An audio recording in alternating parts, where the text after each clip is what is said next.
We've decided to go in a different direction with the aesthetic, Mom. Melissa's words hung in the air between us, her smile not quite reaching her eyes.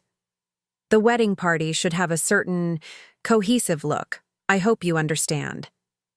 Before we jump back in, tell us where you're tuning in from, and if this story touches you, make sure you're subscribed, because tomorrow, I've saved something extra special for you. I stood frozen in the bridal boutique, the champagne flute, in my hand suddenly feeling too heavy. Around us, Diane Edwards, my future in-law, nodded approvingly while Brittany and Amanda exchanged knowing glances. The assistant who had been helping me try on mother-of-the-bride dresses quietly retreated, sensing the tension. I'm not sure I do understand, Melissa. I managed to keep my voice steady despite the knot forming in my throat. What exactly are you saying? My daughter sighed. That familiar sound of exasperation I'd heard increasingly often since her engagement to Tyler Edwards 6 months ago. The photos, Mom. Everyone will be in their 30s except... She gestured vaguely at me, not finishing her sentence. Except the mother of the bride, I completed for her. Who happens to be 58? Diane leaned forward, her perfectly highlighted bob swinging. Barbara, dear, what Melissa is trying to say is that they've chosen a very modern, youthful aesthetic for the wedding. The Mountainview Lodge backdrop with all the young, beautiful people. It's going to be absolutely stunning. We're thinking you could wear something more. Melissa tilted her head, searching for the right word. Appropriate. Maybe help with the guest book instead of being in the procession. I glanced down at the elegant blue dress I'd been trying on, the one I'd thought made me look sophisticated and stylish. Now I just felt foolish and old. And maybe we should rethink your hair and makeup too, Melissa added, scrolling through her phone. Something more subtle. Translation. Something that would make me less visible. Something that would hide me away. Through the boutique window, I could see the snow-capped mountains of Colorado in the distance. The same mountains that framed the Mountainview Lodge where, unbeknownst to anyone in this room, I had already paid the substantial deposit for my daughter's dream wedding venue. The drive home from the bridal boutique felt endless, the familiar streets of Denver blurring through my tears. I'd raised Melissa largely on my own after Richard walked out when she was 12 and Kevin was 14. Years of double shifts teaching art at the community college by day and waiting tables at night. Years of stretching every dollar, of saying, maybe next time, when the kids wanted what their friends had, of falling asleep grading papers at the kitchen table. I'd put aside a little money each month in what I called my someday fund. Originally, it was meant for a trip to Italy to see the art I'd spent my life teaching about. But when Melissa got engaged, I decided my someday could wait. Her big day couldn't. The Mountainview Lodge was spectacular and spectacularly expensive. When Melissa had mentioned it offhandedly, calling it her dream venue but totally out of budget, I'd secretly visited the property. The elegant stone and timber lodge perched on the mountainside with panoramic views of the Rockies was breathtaking. I'd signed the contract and paid the non-refundable $15,000 deposit the same day, planning to surprise her once she and Tyler had given up on finding an affordable venue. Now, pulling into the driveway of my modest craftsman home, the same home, where I'd raised my children, where I'd bandaged Melissa's knees and helped her with science projects, I wondered if I'd made a terrible mistake. Inside, I kicked off my shoes and sank onto the couch, absently stroking my aging cat Matisse, who greeted me with his customary meow. The house felt emptier than usual, the silence amplifying my thoughts. I reached for my phone and called the one person who would understand. Carol? It's Barb. Do you have a minute? Carol Martinez had been my friend since we'd started teaching at Denver Community College together 15 years ago. She'd seen me through my divorce, through raising 2 teenagers alone, through my ex-husband's sporadic appearances and disappointments. Barb, how was the dress shopping? Did you find something gorgeous? I tried to respond, but a sob escaped instead. What happened? Carol's voice immediately shifted from excited to concerned. Through tears, I explained the scene at the boutique, Melissa's dismissal, Diane's condescension, the clear message that my presence would somehow spoil the aesthetic of my own daughter's wedding. "She's embarrassed by me, Carol," I said finally. "My own daughter thinks I'm too old and not attractive enough to be in her wedding photos." "That is absolute nonsense," Carol said firmly. "And it sounds like that Edwards woman is encouraging this behavior. Melissa has never been this shallow." It was true. Melissa had changed since meeting Tyler and becoming absorbed into the Edwards family orbit. The Edwards were old Denver money, the kind of family that belonged to country clubs and took skiing trips to Aspen. They owned a successful real estate development company, and everything about them exuded wealth and status. Beside them, my life as a community college professor seemed small and ordinary. "What about the venue?" Carol asked. "Are you still planning to surprise her with it?" I stared out the window at my small backyard garden, now dormant in the sighed, early spring chill. "I don't know anymore. That was before I realized I'm apparently an embarrassment." "Barb Wilson, you listen to me." Carol's voice was steel. "You are a beautiful, accomplished woman who raised 2 amazing kids on her own. If Melissa can't see that, if she's letting these people change how she sees you, then maybe she doesn't deserve your generosity." After we hung up, I sat in the gathering darkness, thinking about what Carol had said. On the mantel, family photos tracked the years: Melissa's high school graduation, her college commencement with me beaming beside her, Kevin's wedding 3 years ago, where Melissa and I had danced together, laughing. When had things changed? When had I become someone to minimize rather than celebrate? My phone buzzed with a text from Melissa. "Hey, Mom, can you come by the Edwards tomorrow at 3? We need to discuss some wedding details. Diane has some ideas for how you can contribute." I stared at the message, the words, "how you can contribute," igniting a slow burn of anger in my chest. As if I hadn't contributed enough already. Raising her, loving her, supporting her dreams, secretly securing the venue she thought was out of reach. Before I could talk myself out of it, I picked up the phone and dialed the Mountainview Lodge. "Hello, this is Simon Blake, events manager. How can I help you?" I took a deep breath. "This is Barbara Wilson. I'm calling about my daughter's wedding." "Scheduled for July 12th. "Ah, yes, Ms. Wilson. We're looking forward to hosting the Wilson-Edwards wedding. Is there something I can help you with?" "I'm considering making a change," I said, surprised by the steadiness in my voice. "What are my options regarding the deposit I've paid?" Simon paused. "Well, the $15,000 deposit is non-refundable as specified in the contract. However, it is transferable to another event within the next 12 months, subject to availability." Transferable. I hadn't known that. "And if I were to cancel altogether?" "Then unfortunately you would forfeit the deposit." Preparing and narrating this story took us a lot of time, so if you are enjoying it, subscribe to our channel. It means a lot to us. Now back to the story. "But Ms. Wilson, the Mountainview is a very sought-after venue. Perhaps you'd like to discuss whatever concerns you have? We pride ourselves on accommodating our clients' needs." "It's not about the venue," I assured him. "The Mountainview is perfect. It's just, there's been a change in circumstances." After hanging up, I sat with this new information. $15,000, nearly all of my someday fund, gone if I canceled, or transferable to another event. But what event would I possibly host that would justify such an extravagant venue? My phone buzzed again with another text from Melissa. "Also, can you send me Aunt Patty's contact info?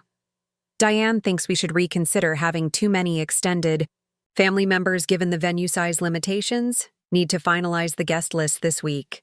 My sister Patty, who had helped countless times with childcare when Melissa was young, who had never missed a birthday or school event, was now being reconsidered because of venue size limitations. For a venue that supposedly couldn't accommodate, family, but could make room for all the Edwards Country Club friends and business associates. Something hardened inside me. I'd spent my life putting Melissa first, making sacrifices large and small to give her every opportunity. I'd never asked for gratitude, but I'd never expected to be pushed aside either. Tomorrow I would go to the Edwards house as requested. But tonight, I had a decision to make about a certain Mountain Lodge and the daughter who had no idea what she was about to lose. The Edwards house was exactly what you'd expect. A sprawling modern structure in one of Denver's most exclusive neighborhoods, all clean lines and massive windows showcasing the mountain views. It was the kind of house featured in architectural magazines, beautiful but impersonal, as if staged for prospective buyers rather than actually lived in. Diane greeted me at the door with an air kiss, the scent of her expensive perfume lingering as she led me through to the back terrace where Melissa, Tyler, and Victoria Hayes, the wedding planner, sat surrounded by binders and fabric swatches. "Mom, you're here!" Melissa smiled brightly, though her eyes darted nervously between me and Diane. Victoria was just showing us some amazing ideas for the reception. Victoria, a sleek woman in her 30s with an iPad in hand, nodded professionally at me. "Mrs. Wilson, lovely to meet you. We were discussing the table settings for the Mountainview ballroom. The space has such a modern, sophisticated aesthetic. We're thinking crystal, silver, and white with minimal floral arrangements. Very clean, very now." "It sounds lovely," I said, taking the seat offered to me. Though I've always thought Melissa loved wildflowers. She used to collect them on our hikes. A flicker of recognition crossed Melissa's face. A memory of those Sunday afternoons when money was tight, but the mountains were free, when we'd identify flowers using a tattered guidebook and press the prettiest ones between the pages of heavy art books. "That was a long time ago, Mom," she said quickly. "My taste has evolved." Evolved, or been overruled. Diane placed a hand on Melissa's shoulder. "We're focusing on creating an event that reflects Tyler and Melissa's sophistication. Speaking of which, Barbara, we were thinking you could help with some of the DIY elements. Perhaps assembling favor boxes. Victoria has designed them to be quite simple." "Simple enough for someone my age to manage?" I couldn't help asking. Tyler, who had been largely silent, looked uncomfortable. He was a handsome young man with a kind face, currently clouded with what appeared to be embarrassment. I'd always liked Tyler. He'd seemed genuine, down to earth despite his privileged background. Now I wondered if he, too, saw me as an inconvenient element in his perfect wedding tableau. "Mom, please," Melissa said softly. "We're just trying to include you in ways that make sense for the overall vision." "And what is that vision exactly?" I asked, keeping my voice level. Because from where I'm sitting, it seems like the vision is to minimize my presence as much as possible. "That's not fair," Melissa protested, though she couldn't quite meet my eyes. "Isn't it? Yesterday I was told I shouldn't be in the wedding procession. Today I'm being relegated to stuffing favor boxes. Your aunt, my sister, is being cut from the guest list. What's next, Melissa? Should I just drop you off and pick you up when it's over?" "Barbara," Diane interjected smoothly, "wedding planning is stressful for everyone. We're simply trying to create the most beautiful day possible for our children." "Our children," I repeated. Interesting choice of words, Diane, considering I'm the one who raised Melissa, alone, for most of her life. "Mom!" Melissa's face flushed with embarrassment. "You're making a scene." "Am I? Well, I wouldn't want to embarrass you anymore than my mere existence already does." I stood up, gathering my purse. "You know, Melissa, I came here today prepared to listen, to try to understand what you wanted. But I realize now that what you want is a mother who looks different, who fits better with your new life, your new family. And I can't be that for you." "Where are you going?" Melissa asked, her voice rising with panic. "We haven't finished discussing the wedding details. Actually, I think we've discussed quite enough. I paused, making a split-second decision. But speaking of details, there's something you should know about the Mountainview Lodge. All eyes turned to me. What about it? Victoria asked, clearly concerned about any information that might affect her planning. It's no longer your venue, I said simply. Silence fell over the terrace. Melissa stared at me, confusion written across her face. What are you talking about, Mom? We signed the contract last week. No, Tyler's parents signed a contract last week, I corrected her. But I signed one 3 months ago when you first mentioned it was your dream venue but out of budget. I paid the deposit, $15,000 of my savings that I'd been putting aside for years. It was going to be my surprise gift to you. Melissa's jaw dropped. You...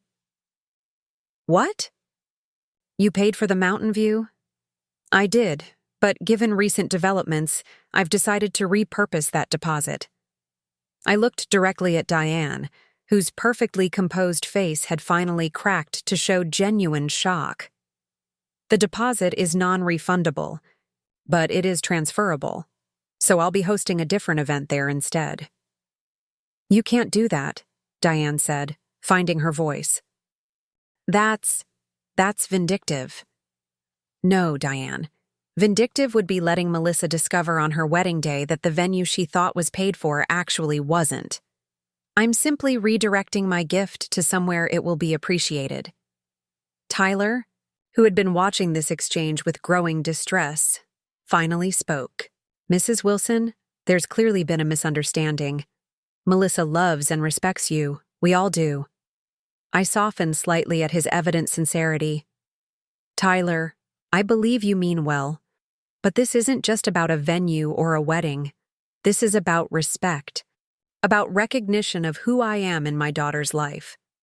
And lately, it seems I'm someone to be minimized, hidden away, changed to fit an aesthetic rather than celebrated as the mother who has loved her unconditionally her entire life. Melissa's eyes had filled with tears.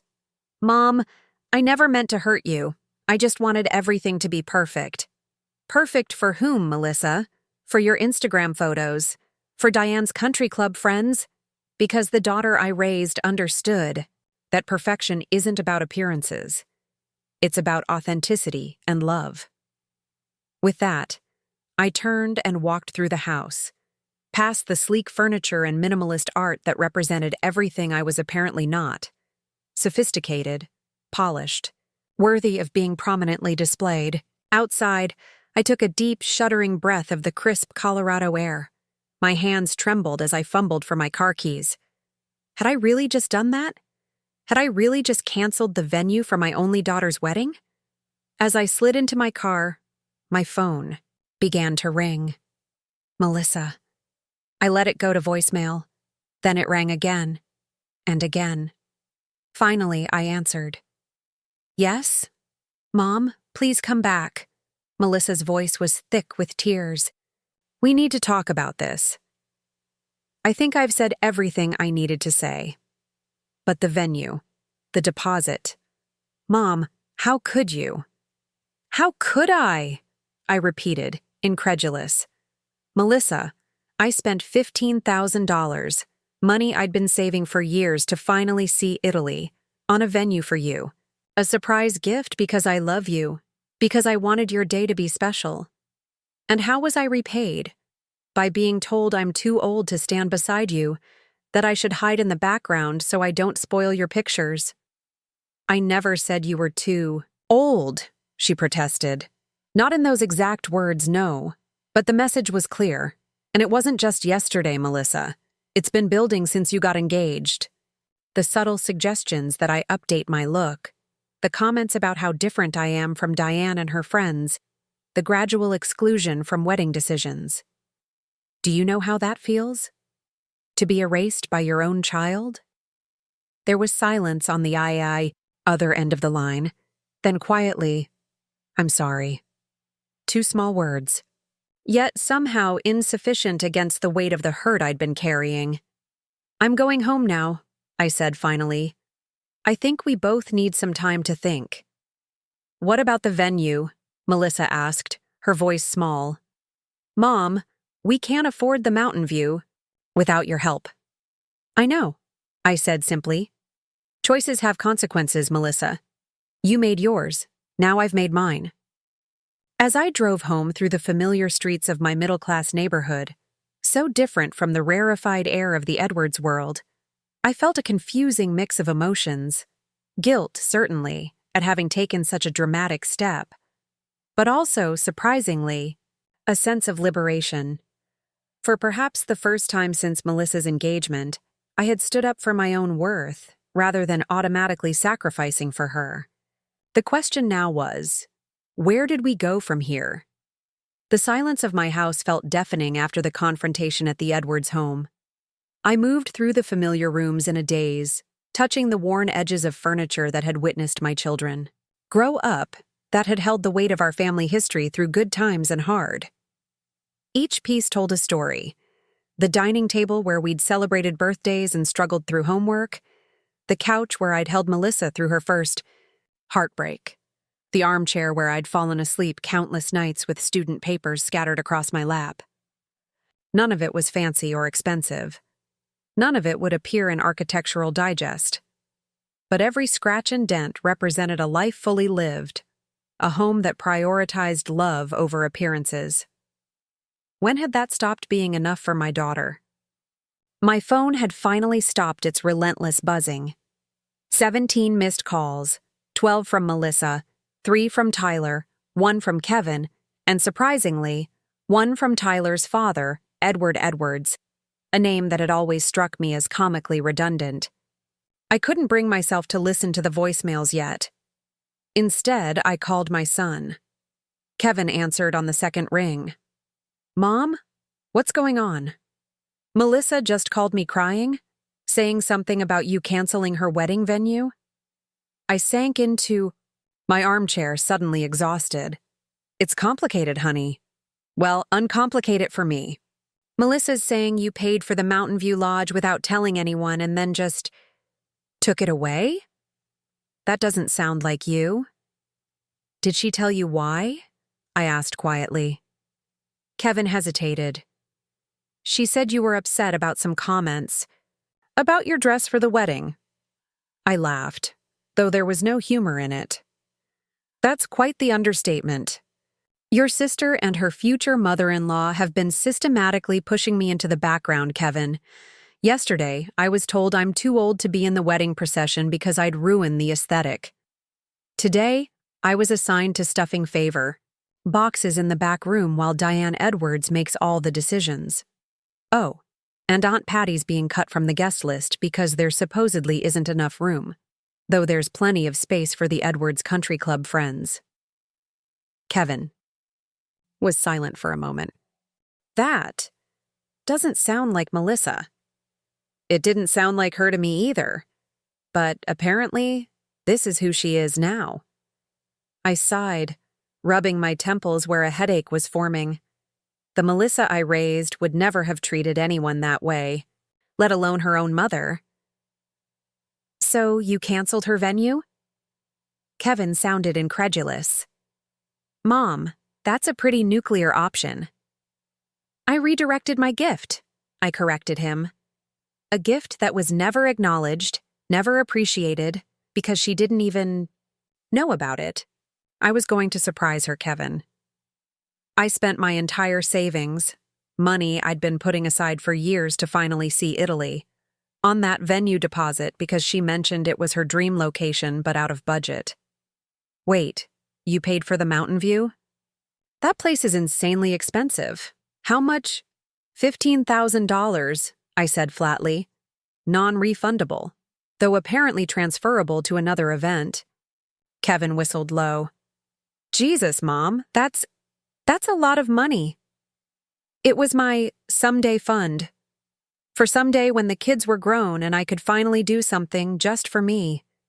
But then Melissa got engaged and I thought, what better use for it than to make her happy? My voice cracked. I didn't need her gratitude, Kevin. I just needed her respect. And that's the one thing she seems unwilling to give me now. This isn't right, Kevin said, his voice hardening. Melissa's always been a bit susceptible to peer pressure, but this is something else entirely. Those Edwards people. They've gotten into her head somehow. Maybe, I conceded, but that doesn't excuse her behavior. She's 29 years old, not an impressionable teenager. What are you going to do with the venue now? Kevin asked. I don't know yet. Simon, the events manager, said I can transfer the deposit to any event within the next 12 months. But what would I possibly host at a place like the Mountainview Lodge? Your 60th birthday is next year, Kevin suggested. We could throw you an amazing party. The thought made me smile despite everything. A very expensive party for a very old woman. I'm sure Diane Edwards would be scandalized. Screw Diane Edwards, Kevin said with such vehemence that I actually laughed. Seriously, Mom, you deserve to be celebrated, not hidden away. After we hung up, I wandered into the kitchen to make a cup of tea. The simple ritual, filling the kettle, selecting a mug, measuring loose tea leaves, had always soothed me. As I waited for the water to boil, I glanced at the refrigerator, covered with photos and mementos. A crayon drawing Melissa had made, in elementary school, still held pride of place, faded, but cherished. To the best mom in the universe, she'd written in childish scrawl across the bottom. The kettle whistled, jarring me from my memories. As I poured the steaming water over the tea leaves, my doorbell rang. I froze, uncertain whether I was ready to face whoever stood on the other side. It rang again, more insistently. Taking a deep breath, I moved to the front door and peered through the peephole. Tyler Edwards stood on my porch, shifting nervously, from foot to foot. I hesitated before opening the door. Tyler, I greeted him, uncertain. I wasn't expecting you. He looked different away from his parents' home, less polished, more human. His hair was slightly disheveled, as if he'd been running his hands through it in frustration, and his eyes were troubled. Mrs. Wilson. Barbara. Can I come in? I think we need to talk. I stepped aside to let him enter, leading him to the living room. He perched awkwardly on the edge of the couch, taking in his surroundings with curious eyes. Would you like some tea? I offered automatically, falling back on ingrained hospitality. No, thank you. He took a deep breath. I came to apologize. What happened today? What's been happening since we got engaged? It isn't right. And I want you to know that I had no idea about any of it. I raised an eyebrow skeptically. You had no idea your mother was systematically pushing me out of my daughter's wedding? Tyler's face flushed. It sounds terrible when you put it like that. But honestly, no. I mean, I knew my mother was involved in the planning, but I didn't realize the extent of it, or how you were being treated. He looked down at his hands. I've been focused on work, finishing up a big project before the wedding. I let Melissa and my mom handle the details. And Melissa just went along with all of it? Excluding her own mother? That doesn't sound like the daughter I raised. Tyler was quiet for a moment. My mother can be persuasive. And Melissa... He hesitated, choosing his words carefully. I think Melissa wants so badly to fit into my family's world. She sees how my mother lives, the social circles she moves in, and it's all very seductive if you're not used to it. The assessment was surprisingly perceptive. That doesn't excuse her behavior. No, it doesn't, Tyler agreed readily. And after you left, we had a huge argument. Melissa was upset about the venue, of course, but when I pressed her about how you've been treated, I think she finally started to see it, to really see it. And what about you, Tyler? How do you see it? He met my gaze directly. I see a mother who loves her daughter enough to spend her savings on a wedding venue, who raised an amazing woman I'm lucky to marry, and who deserves to be honored, not sidelined.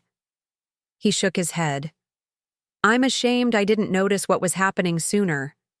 My mother has always been controlling, but this is beyond anything I expected from her. His sincerity seemed genuine, which made it harder to maintain my anger. What do you want from me, Tyler? I can't give the venue back, not after what happened. I'm not asking you to, he said quickly. Actually, I agree with what you did. It was a wake-up call Melissa needed. This surprised me. You're not upset about losing the Mountainview? Tyler smiled ruefully. Between you and me, I never wanted a big production at some fancy lodge. I would have been happy getting married in a courthouse or a backyard with just our closest family and friends. All this, he gestured vaguely, the crystal and white roses and aesthetic stuff. That's my mother's vision, not mine. Have you told Melissa that? I tried to, early on. But she seemed so excited about planning this dream wedding with my mom that I didn't want to disappoint her.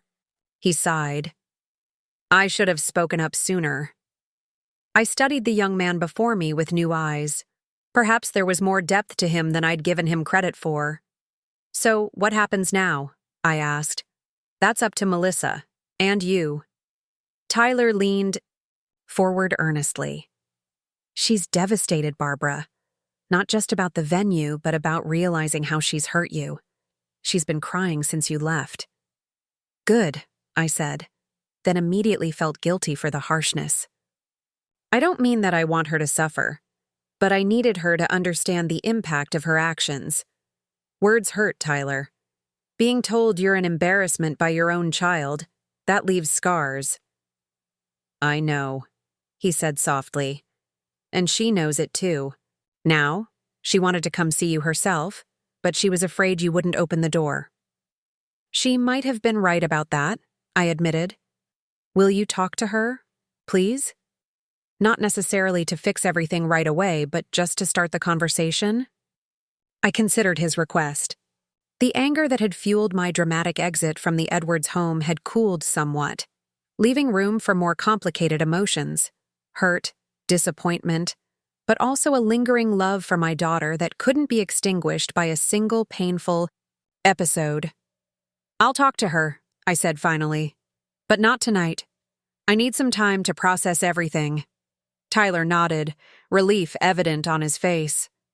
Thank you. That's all I can ask for. He stood to leave, then paused. For what it's worth, Barbara, I think you're remarkable. Raising 2 kids on your own, putting them through college, building a career you're passionate about. Melissa told me all about it when we first started dating. She was so proud of you. His words reopened a wound I thought had scarred over. Was she? I wonder when that changed.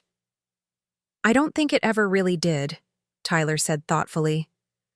I think she just got lost for a while, but the Melissa I fell in love with, your daughter, she's still in there, and she loves you very much. After Tyler left, I found myself drawn to the spare bedroom that had once been Melissa's. It remained largely unchanged since her college. Days, lavender walls, bookshelves filled with young adult novels and psychology textbooks, bulletin boards still covered with concert tickets and photos of friends.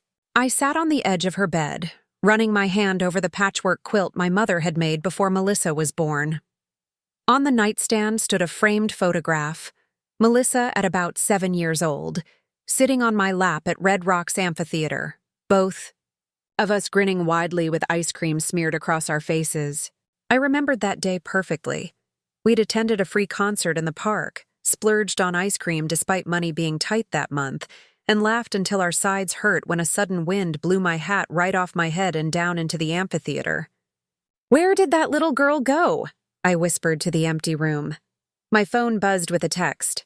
Melissa, Mom, please. I need to talk to you. I understand if you need space, but at least let me know you're okay. I stared at the message for a long moment before replying, I'm okay. Just need time to think. We can talk tomorrow. Her response was immediate. Thank you. I love you, Mom.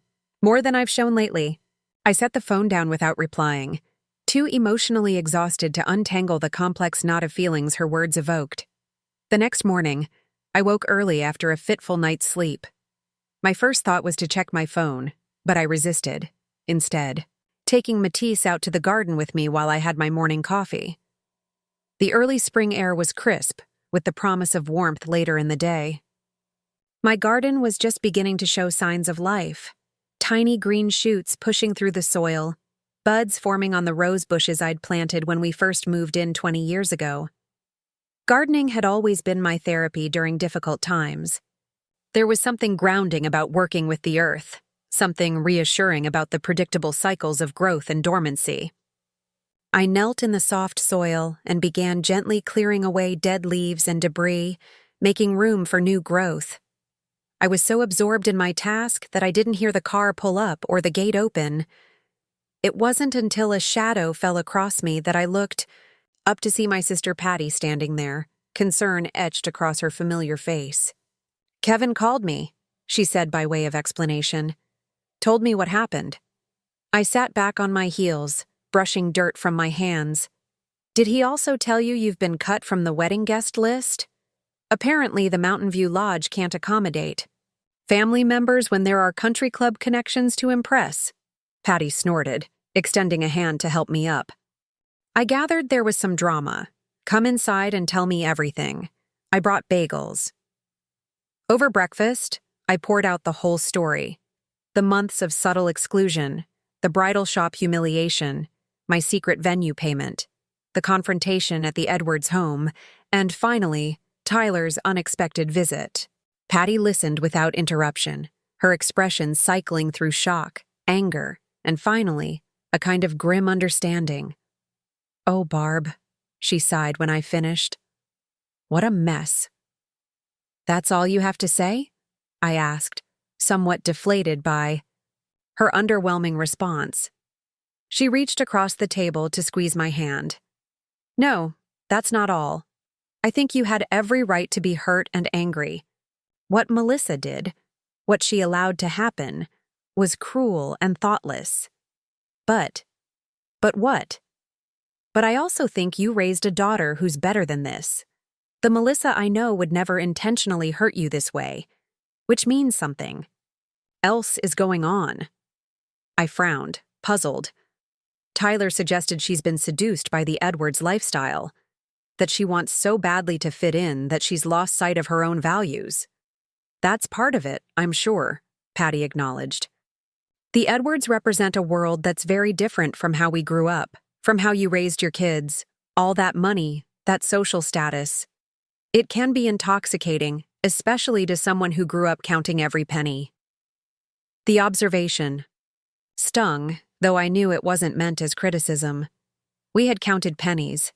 I'd worked multiple jobs to keep the lights on and food on the table. Melissa had worn secondhand clothes and taken on student loans despite my best efforts to provide. For her? "There's something else, though," Patty continued thoughtfully. "Something about the timing. Melissa's never been the type to get caught up in superficial things before. Why now? Why this sudden need to create some picture-perfect wedding that doesn't even include her own mother?" I considered this. "She's always been a bit insecure," I offered. "Always worried about measuring up. Even as a little girl, she was so concerned about doing everything right. And now she's marrying into a family where appearances matter above all else," Patty mused. "Where there's a right way to do everything, and the consequences for getting it wrong are social exclusion." "So what? She's pushing me away because she's afraid I'll embarrass her? That's supposed to make me feel better?" I felt the hurt rising again, sharp and fresh. "No," Patty said firmly. "It's not okay, whatever her reasons. But understanding might help you figure out how to move forward. Do you want to repair your relationship with Melissa?" The question caught me off guard. "Of course I do. She's my daughter. I love her, even when she hurts me." "Then you need to talk to her. Really talk to her, with an open mind. Find out what's driving this behavior, because I refuse to believe The niece I've known all her life has suddenly turned into a shallow, heartless bridezilla who's embarrassed by her amazing mother. The conviction in Patty's voice was reassuring. She had always been my steadiest support through life's challenges, my voice of reason when emotions threatened to overwhelm me. She wanted to come see me, I admitted. Tyler said she was afraid. I wouldn't open the door. Would you have? I sighed. Eventually. But I'm not ready yet, Patty. I'm still so angry and hurt. That's fair. Take the time you need. She hesitated, then added, but don't take too long. Words said in anger can create wounds that never fully heal. Trust me, I know. Her gaze drifted to the window, and I knew she was thinking of her own daughter, my niece Lauren, with whom she'd had a falling out years ago over Lauren's choice of partner.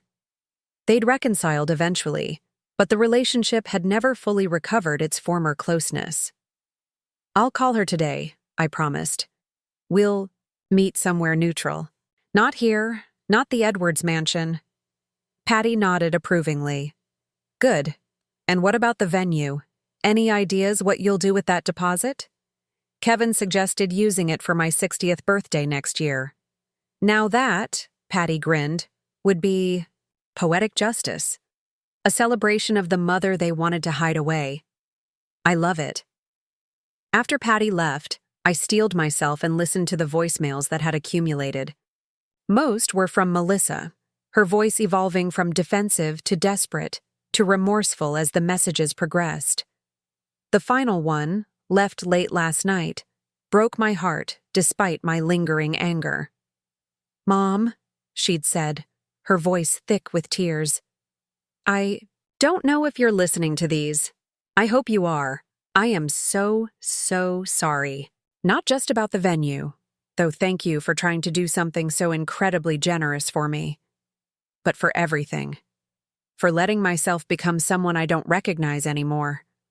For hurting the one person who has always been there for me.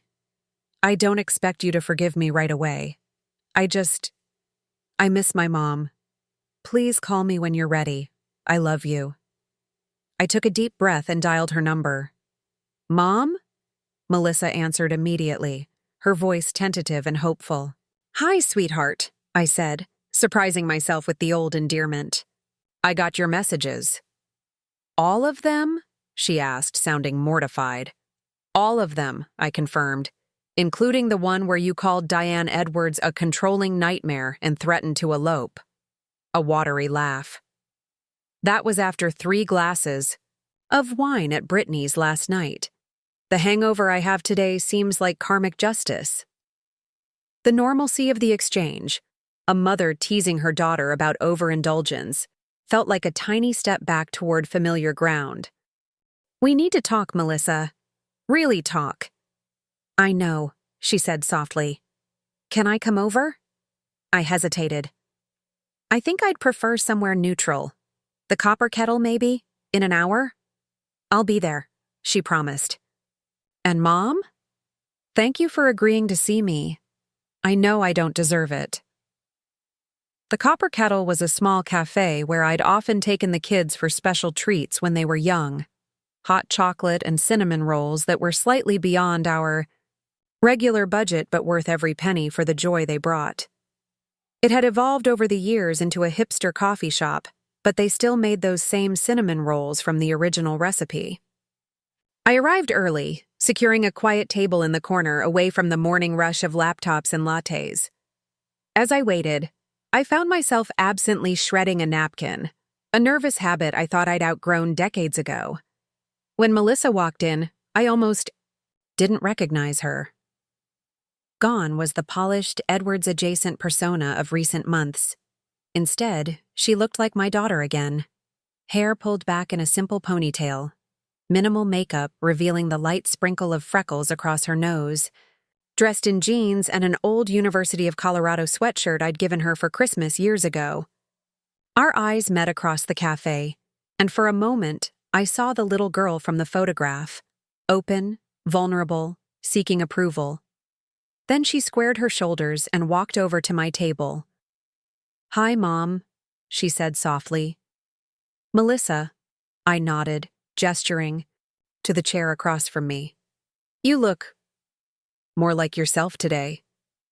She gave a small, sad smile as she sat down. I'm trying to remember who that is. The server came by and we both ordered chamomile tea for me, black coffee for her, and 2 cinnamon rolls to share, just like old times. When we were alone again, Melissa took a deep breath. I don't even know where to start. The beginning. Might be good, I suggested, keeping my tone gentle despite the lingering hurt. She nodded, twisting her engagement ring nervously. It was an enormous diamond, far larger than what Tyler would have been able to afford on his architect's salary. I wondered if Diane had had a hand in selecting it. I guess it started when Tyler proposed, Melissa began. I was so happy, Mom. He's everything I've ever wanted. Kind, smart, funny, supportive. But then I met his family. Really met them.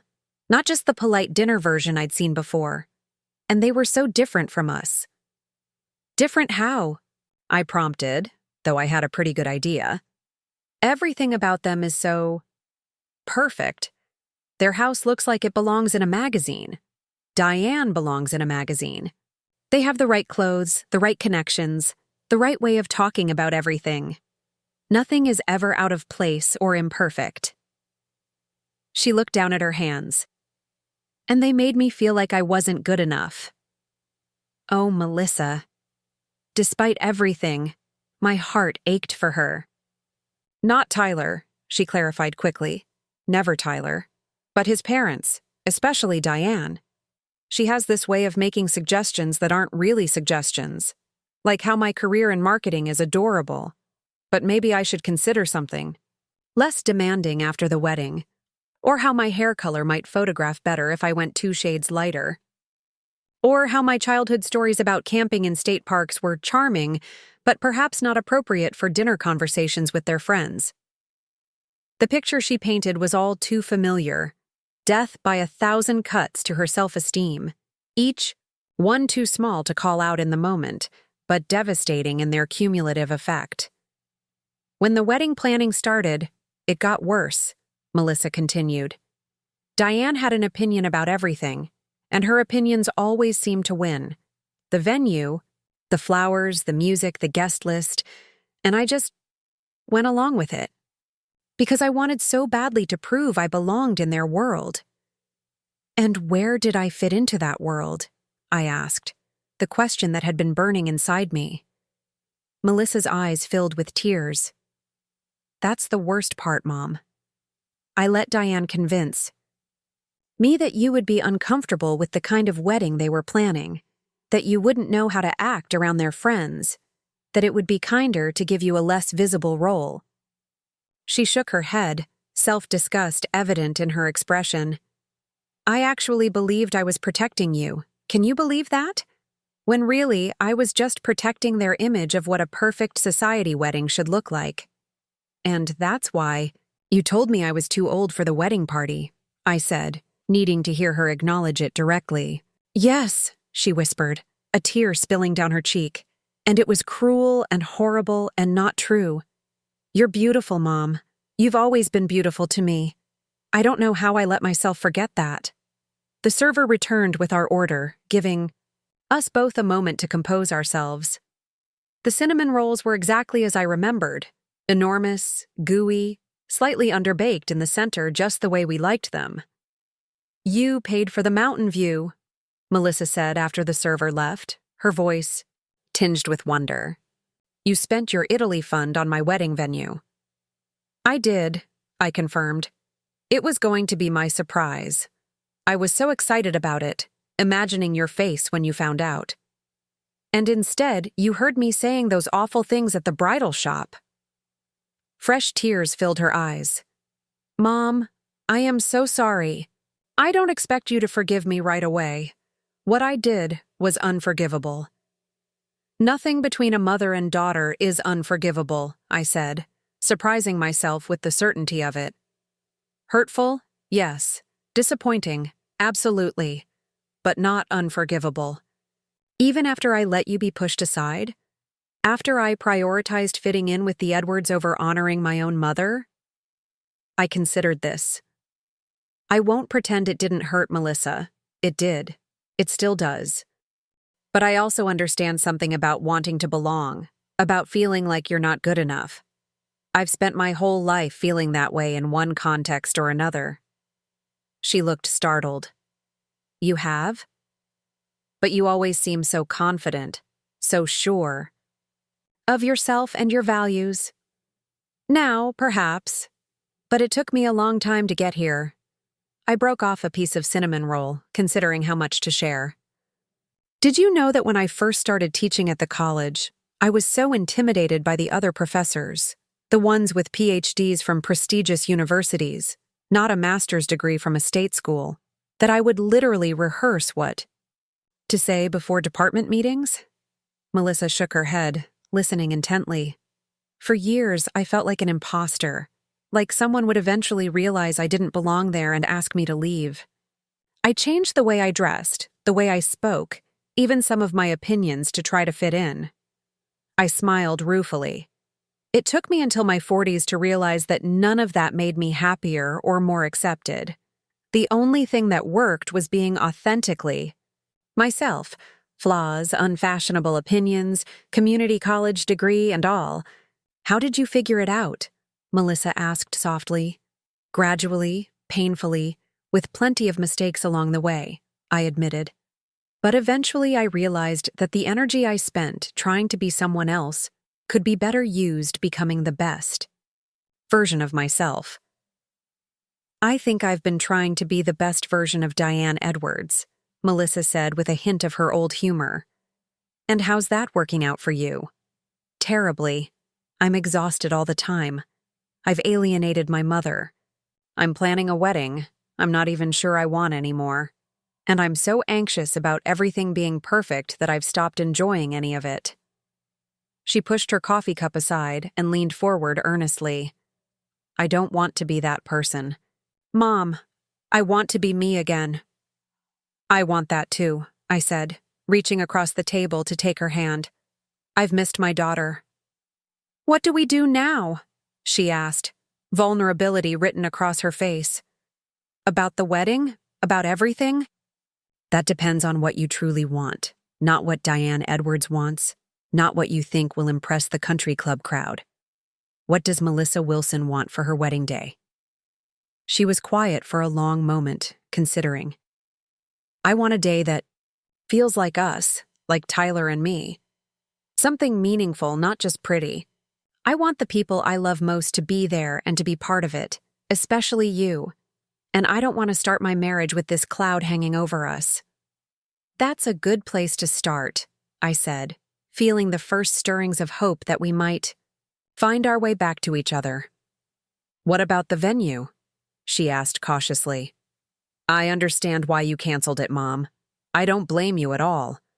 But what will you do with the deposit now? I had been thinking about this question since my conversation with Kevin. I'm not entirely sure yet, but I do know one thing. Whatever event I end up hosting at the Mountainview Lodge, I want you to be there. Because despite everything, you're still my daughter, and I still love you. Melissa's face crumpled, and she covered her mouth with her hand, unsuccessfully trying to stifle a sob. I don't deserve you, she managed. Probably not, I agreed, smiling to soften the words. But you're stuck with me anyway. We sat in the cafe for hours, talking through painful truths and tentative steps forward. The road to repairing our relationship wouldn't be quick or easy, but for the first time since the bridal shop confrontation, I felt sure we would find our way. As the afternoon light began to soften, Melissa looked at me with new resolve in her eyes. I need to talk to Tyler, she said, and then to Diane. This can't continue. The wedding? The way she's been controlling everything. I need to set some boundaries. Are you sure? I asked, concerned about the potential fallout. The Edwards are going to be your family, too. I'm sure, she said firmly. If I've learned anything from this mess, it's that I don't want to start my marriage by betraying who I really am or where I come from. She reached for my hand again. I'm proud to be your daughter, Mom. It's time I started acting like it. As we parted ways outside the cafe, Melissa hugged me tightly. I love you, she whispered. Thank you for not giving up on me. I held her close. This grown woman who would always be my little girl in some corner of my heart. Never, I promised. Not in this lifetime or any other. Driving home, I felt lighter somehow, as if a weight had shifted. There were still difficult conversations ahead, decisions to be made about venues and celebrations. But the most important thing, the bond between mother and daughter, was on the mend. And for now, that was enough. The morning after my reconciliation with Melissa at the Copper Kettle, I woke to an unexpected text message from Carol. Turn on Channel 7 News right now. Puzzled, I fumbled for the remote control, Matisse grumbling, as I disturbed his comfortable position at the foot of the bed. The television flickered to life, and I caught the tail end of a segment about road construction before the anchor's expression turned serious. In local news, prominent Denver reel. Estate developer Edward Edwards is facing allegations of financial impropriety related to the Riverwalk development project. Documents filed with the City Planning Commission appear to show discrepancies in reported costs and materials. Edwards has denied any wrongdoing.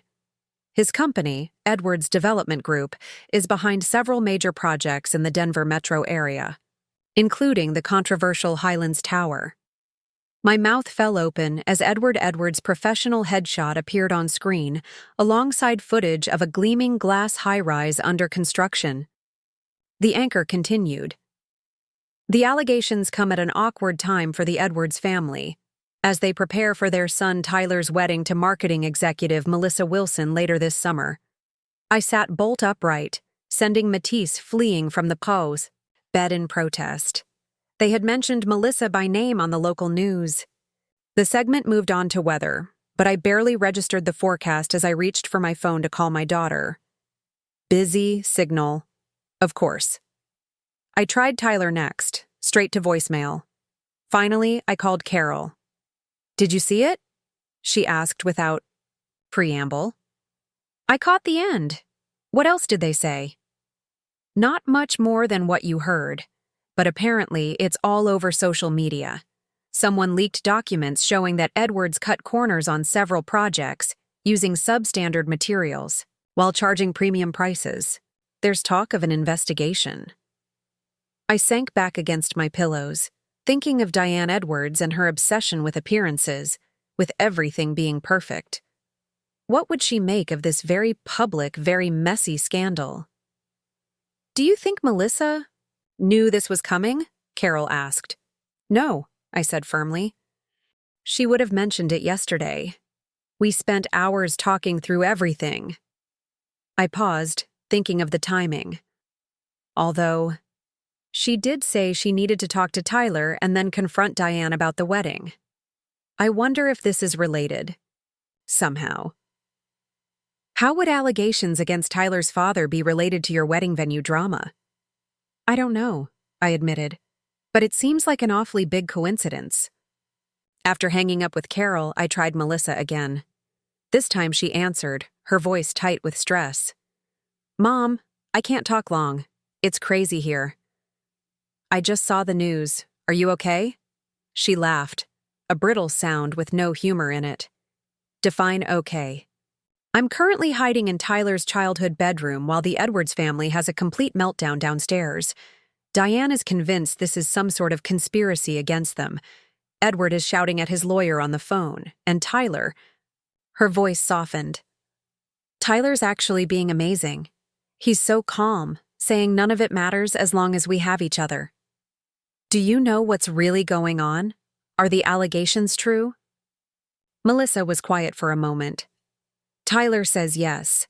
Apparently, his father has been cutting corners for years, substituting cheaper materials, falsifying inspection reports, bribing officials. Tyler's known about some of it, but felt trapped. It's the family business, and he was being groomed to take over eventually. That's a terrible position to be in. I said, feeling a new sympathy for the young man. It gets worse, Melissa continued, lowering her voice further. Diane knew everything. She wasn't just complicit, she was actively involved in some of the financial maneuvers. She's as panicked about exposure as Edward is. I thought about Diane Edwards, with her perfect highlights and country club connections, so concerned about everything looking right that she was willing to push aside her future daughter-in-law's mother, all while participating in actual fraud. What does this mean for the wedding? I asked. I have no idea. Melissa sounded exhausted. Last night, before all this broke, I told Tyler I couldn't go through with the big production Diane was orchestrating. That it didn't feel right, especially after how I'd treated you. He was so relieved, Mom. Said he'd been feeling the same way but didn't want to disappoint me. And now? Now everything's up in the air. The Edwards are facing potential legal troubles, possible financial ruin if this goes badly. The irony is that the Mountainview Lodge isn't even an option anymore, even if we wanted it. She paused. I need to go. Diane is calling for family meeting. Apparently they're discussing damage control strategies. Call me later? I will, she promised. And Mom? Whatever happens with the Edwards and this scandal, I meant what I said yesterday. About being proud to be your daughter. About wanting to be myself again. After she hung up, I sat for a long time, absorbing this new development. The Edwards family, so perfect on the surface, was crumbling under the weight of their deceptions. It was hard not to feel a certain poetic justice in it, even as I worried about the impact on Melissa and Tyler. My phone rang again. Kevin this time. Mom, have you seen? Yes. The news about Edward Edwards. I just got off the phone with Melissa. How is she? Stressed, confused, but remarkably clear-headed about what matters. She and Tyler had already decided to scale back the wedding before this broke. Kevin was quiet for a moment. That's good. The Edwards family has always seemed a little off to me. Too perfect, you know? Like they were trying too hard. Apparently with good reason, I said dryly. What people hide is often more telling than what they show. Speaking of hiding things, Kevin said, his tone shifting to something more tentative. There's something I need to tell you about the Edwards scandal. I frowned. What about it? He took a deep breath. I might have had something to do with it. Kevin Wilson, I said slowly. What did you do?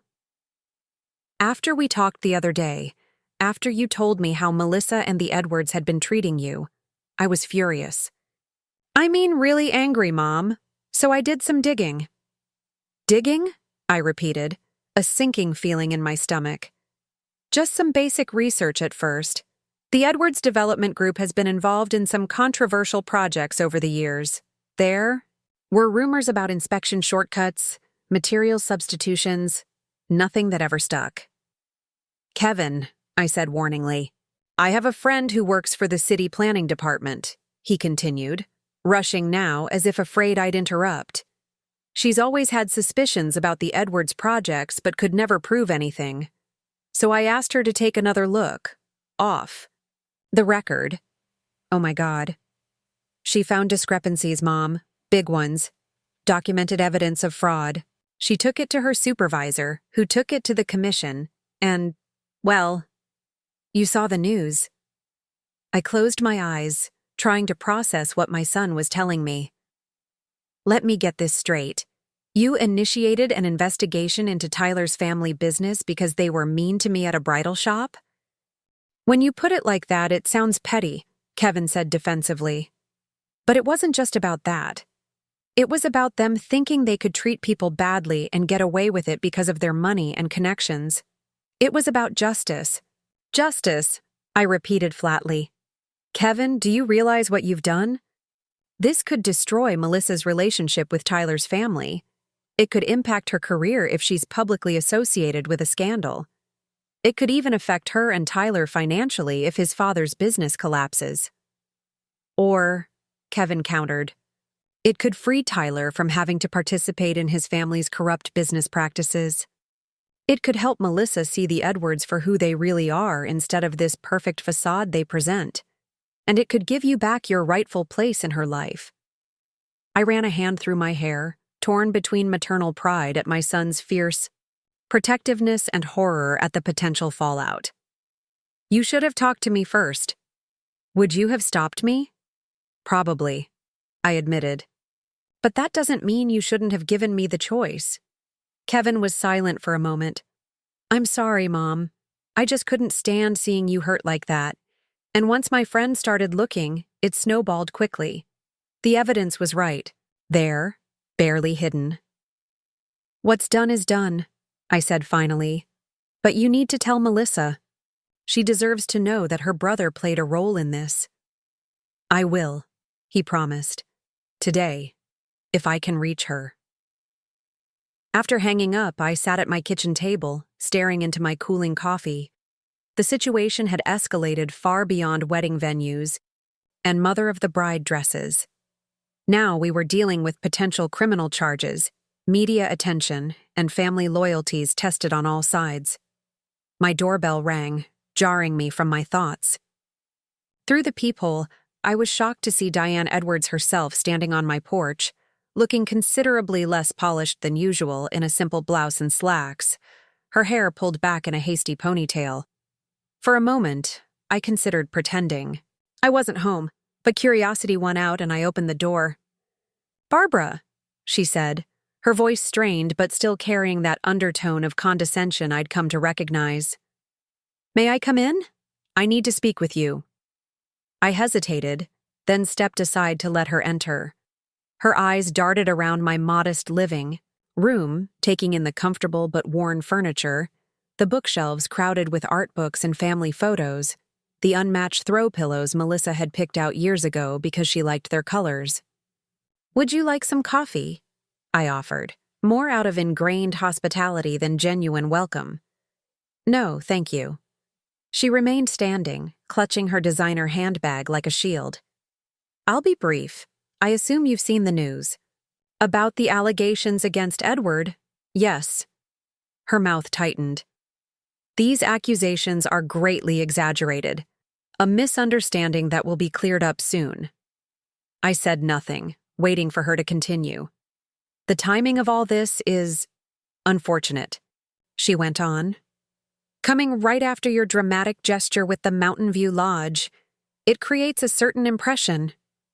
"What impression would that be?" I asked, genuinely puzzled. Diane's perfectly maintained facade cracked slightly, showing a glimpse of raw anger beneath.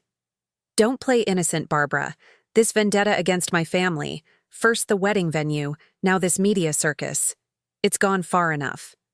Understanding dawned slowly. "You think I had something to do with the allegations against Edward?" "Didn't you?" she challenged. "After we excluded you from the wedding planning? After Melissa chose a more suitable aesthetic for her special day? This seems like quite the coincidence." I started to deny it automatically, then stopped, Kevin's confession fresh in my mind. In a way, she wasn't entirely wrong. My family had played a role in her current predicament, just not in the way she imagined. "Diane," I said carefully, "I had nothing to do with any investigation into your husband's business practices, and withdrawing my financial support for a venue where I wasn't welcome hardly constitutes a vendetta." "Then how do you explain the timing?" she demanded. "Years of successful business operations, and suddenly, the week after you have a temper tantrum about wedding aesthetics, my husband is being vilified in the press." I could have told her the truth then, that my overprotective son had inadvertently triggered this cascade of revelations. But something held me back. Perhaps it was the way she stood in my home, still looking down on me despite her current vulnerability. Perhaps it was the memory of all those subtle cuts and dismissals over the months since Melissa's engagement. "If Edward has done nothing wrong, then he has nothing to worry about," I said instead. "And if he has, well, That's hardly my fault. Is it? Diane's eyes narrowed. You've turned Melissa against us too. After all we've done for her, helping her plan the perfect wedding, introducing her to the right people for her career. Now she's talking about scaling back and what really matters. Those are your words, aren't they? Those are my daughter's words, I corrected her. And if they sound like mine, perhaps that's because the values I raised her with are still there, beneath the veneer you tried to apply. This isn't over, Diane said, her voice low. Edward will be cleared of these ridiculous allegations, and when he is, we'll remember who stood with us and who didn't. Is that why you came here? To threaten me? Or were you hoping to enlist me in some sort of damage control operation? She lifted her chin. I thought perhaps, as Melissa's mother, you might care about how this scandal affects her future with Tyler. About how associating with a family under investigation might impact her professionally. The manipulation was so transparent it was almost laughable. I care deeply about Melissa's happiness and well-being, I said evenly, which is why I'm glad she's finally seeing clearly what kind of family she was about to join. Diane's face flushed. How dare you? We welcomed her into our home, into our social circle. We were giving her opportunities she could never have had otherwise. At what cost, Diane? Her identity, her relationship with her family, her self-respect? Shook my head. That's not an opportunity. That's an erasure. She turned away, her hand on the doorknob. I expected nothing less from you. Small minds always fear what they don't understand.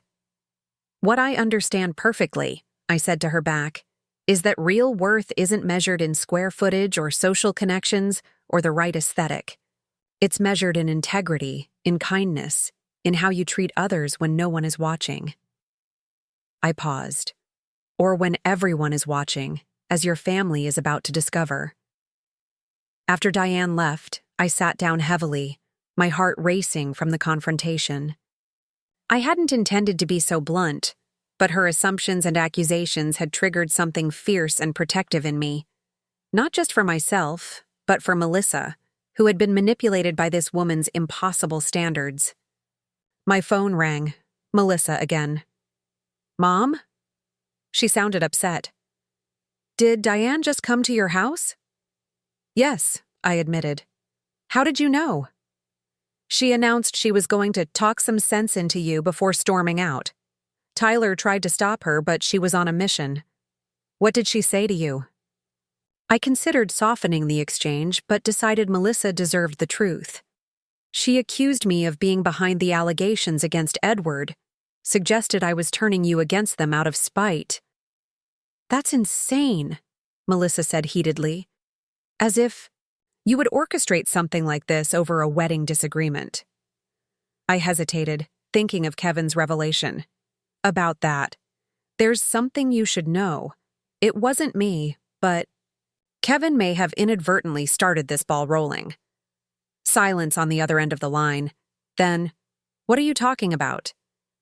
As gently as possible, I explained Kevin's protective impulse, his friend in the planning department, the investigation, that had uncovered genuine evidence of wrongdoing. So this is our fault, Melissa said finally. The Edwards world is imploding because I hurt you, and Kevin decided to retaliate. No, I said firmly. The Edwards world is imploding because Edward broke the law. Kevin may have prompted someone to look more closely, but he didn't fabricate evidence or force your future father-in-law to use substandard materials in his buildings. Does Tyler know about Kevin's involvement? Not yet. Kevin wants to tell him himself. Melissa was quiet for a long moment. It's all such a mess, Mom. The wedding, the venue, now this scandal. Sometimes I wish Tyler and I had just eloped like we originally planned. This was new information. You wanted to elope? In the beginning, yes. We talked about a simple ceremony in the mountains, just us and our closest family members. But then Diane got involved, started talking about family expectations and traditions, and Tyler's position in the company. She sighed, and I got caught up in it. The idea of a fairy tale wedding, of being part of this glamorous world. And now? I prompted gently. Now I just want to marry the man I love without all this drama and pretense. Her voice strengthened with resolve. And I want my mother by my side when I do it, not stuffing favor boxes in a back room. Despite everything, I smiled. That sounds like my Melissa talking. It is, she confirmed. I need to go. Tyler and I are heading to his apartment to escape the Edwards family crisis management team. But I wanted to warn you about Diane and make sure you were okay. I'm fine, I assured her. Just worried about you. Don't be. For the first time in months, I actually feel like I'm thinking clearly. She paused. Love you, Mom. Love you too, sweetheart. After we hung up, I called Kevin to let him know I'd told Melissa about his role in the Edwards scandal. He took it better than I expected, already planning to reach out to both Melissa and Tyler to explain his actions. You're not angry? I asked, surprised by his calm reaction. I'm not proud of going behind your back, he admitted. But I'm not sorry the truth about the Edwards is coming out. And from what you're saying, it sounds like Melissa might be better off without their influence. Maybe, I conceded. But there's going to be fallout, Kevin. Media attention, legal proceedings, social consequences. This isn't just going to disappear. I know, and I'll do whatever I can to support Melissa and Tyler through it. They're not responsible for Edward's choices. The rest of the day passed in a blur of phone calls and texts as family members and friends caught wind of the Edwards scandal and its connection to Melissa's upcoming wedding. Patty called to express her outrage at Diane's visit to my home. Carol offered to come over with wine and moral support. Even my ex-husband Richard, who had been minimally involved in our children's lives since the divorce, sent a brief message asking if Melissa was okay. By evening, I was emotionally exhausted but determined to hold steady for my daughter. When my doorbell rang again around 8 o'clock, I approached it warily, half expecting another Edwards family member with accusations or demands. Instead, I found Melissa and Tyler standing on my porch, looking tired but resolute. Can we come in, Mom? Melissa asked. We've made some decisions we'd like to talk to you about. I welcomed them into my living room, noting how Tyler's arm stayed protectively around Melissa's shoulders, how he seemed more relaxed despite the crisis engulfing his family. They sat together on the couch, hands intertwined. First, Tyler said, I want to apologize for my mother's behavior today. Coming here to accuse you was completely inappropriate. It's not your responsibility to apologize for your mother, I said gently. Maybe not, but I still wanted you to know that I don't share her perspective. At all. He squeezed Melissa's hand. These past few days have been clarifying. Seeing how my parents handle pressure, how quickly they look for someone to blame rather than taking responsibility. And seeing how different families can be, Melissa added, looking at me with new appreciation. How you can be honest and direct without being cruel.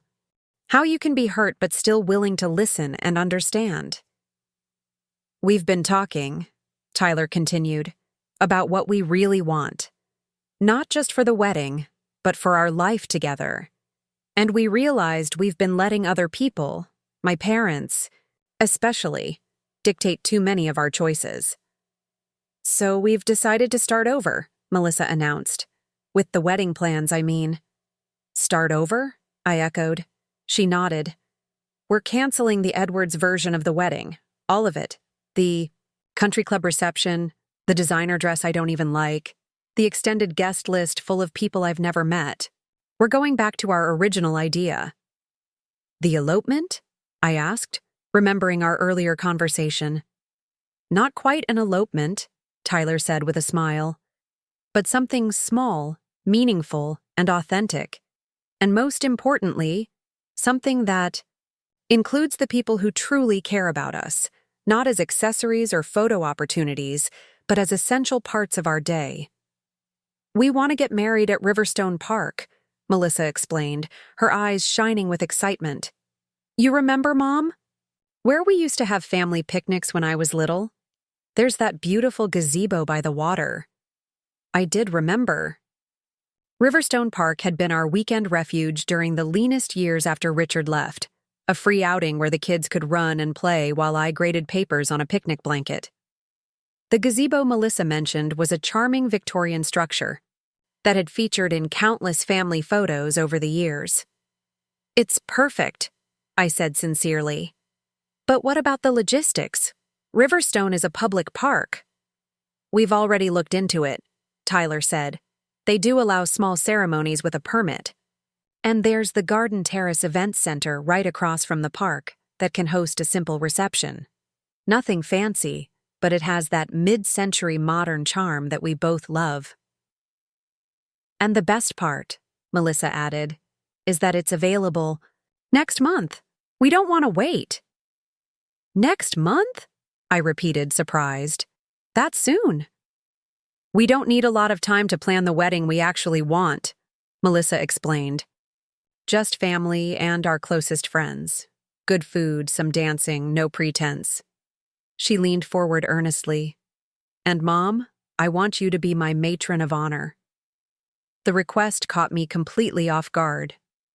Matron of honor? But what about Brittany? I thought she was your maid of honor. Melissa looked slightly embarrassed. Brittany was Diane's choice, actually. She's the daughter of one of their country club friends. We're not even that close. "Oh, sweetheart," I said softly, thinking of all the ways the Edwards had reshaped my daughter's special day without my realizing. "So, will you?" she pressed. "Stand with me as I marry Tyler?" "I'd be honored," I said, my voice thick with emotion. "But are you sure this is what you want? Moving so quickly? Changing everything?" "We're sure," Tyler said firmly. "After seeing how my parents handle adversity, looking for someone to blame, worrying more about appearances than integrity, I want to start our marriage as far from their influence as possible. And I want to start our life together with a wedding that actually reflects who we are," Melissa added, "not who we're trying to impress." I looked between them, sensing a new strength in their partnership. Whatever the Edwards scandal had, broken in terms of family connections, it seemed to have forged something stronger between Melissa and Tyler themselves. "What about the Mountainview Lodge deposit?" I asked, thinking of the $15,000 currently in limbo. "That's actually something we wanted to ask you about," Melissa said, exchanging a glance with Tyler. "We have an idea, but only if you're open to it." "What kind of idea?" "Your 60th birthday is next April," she began. "And you mentioned once that you'd always dreamed of seeing Italy, the art you've taught about for years. The money from my someday fund," I remembered. "The fund I spent on your wedding venue. What if," Tyler suggested, "we use that venue deposit for something else? Not a birthday party, but a birthday trip? To Italy?" I stared at them, not comprehending. "How would that work? The deposit is with the Mountainview Lodge. I called Simon this afternoon," Melissa explained. "The events manager you worked with? He said while the deposit can't be refunded, it can be applied to any event they host, including their travel packages. The Mountainview is part of a resort group that owns boutique hotels in several European cities, including Florence and Rome. They have a 10-day Italy art tour that looks amazing," Tyler added. "Museums, galleries, historic sites. The deposit would cover most of it." I sat back, overwhelmed by their thoughtfulness. "You want me to use the wedding venue deposit for a trip to Italy?" "We want to give you back your dream," Melissa said simply. "The one you set aside for me. It's the least we can do after everything that's happened." Tears welled in my eyes, not just at the generosity of the gesture, but at what it represented.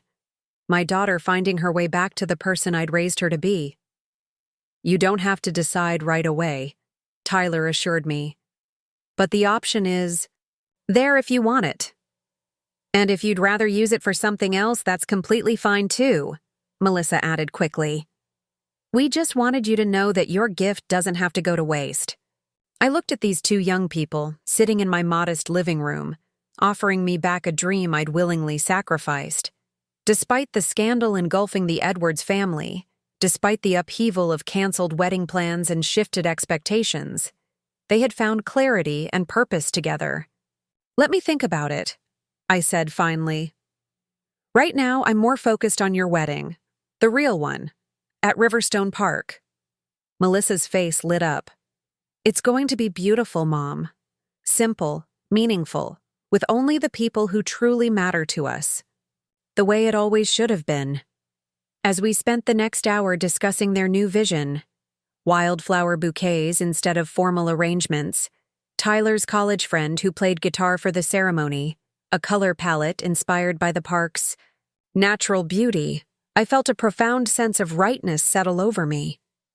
The Mountainview Lodge with its panoramic views and crystal place settings would have been lovely, certainly, but this new plan, born from clarity and authenticity rather than social expectations, seemed infinitely more suited to the daughter I had raised and the values I had tried to instill in her. Later, after Melissa and Tyler had left, I sat in my garden with a glass of wine, watching the stars emerge in the darkening sky. My phone buzzed with a text from Kevin. Talked to Melissa and Tyler. All good. Family dinner this weekend? I smiled. Typing back. Your place. I'll bring dessert.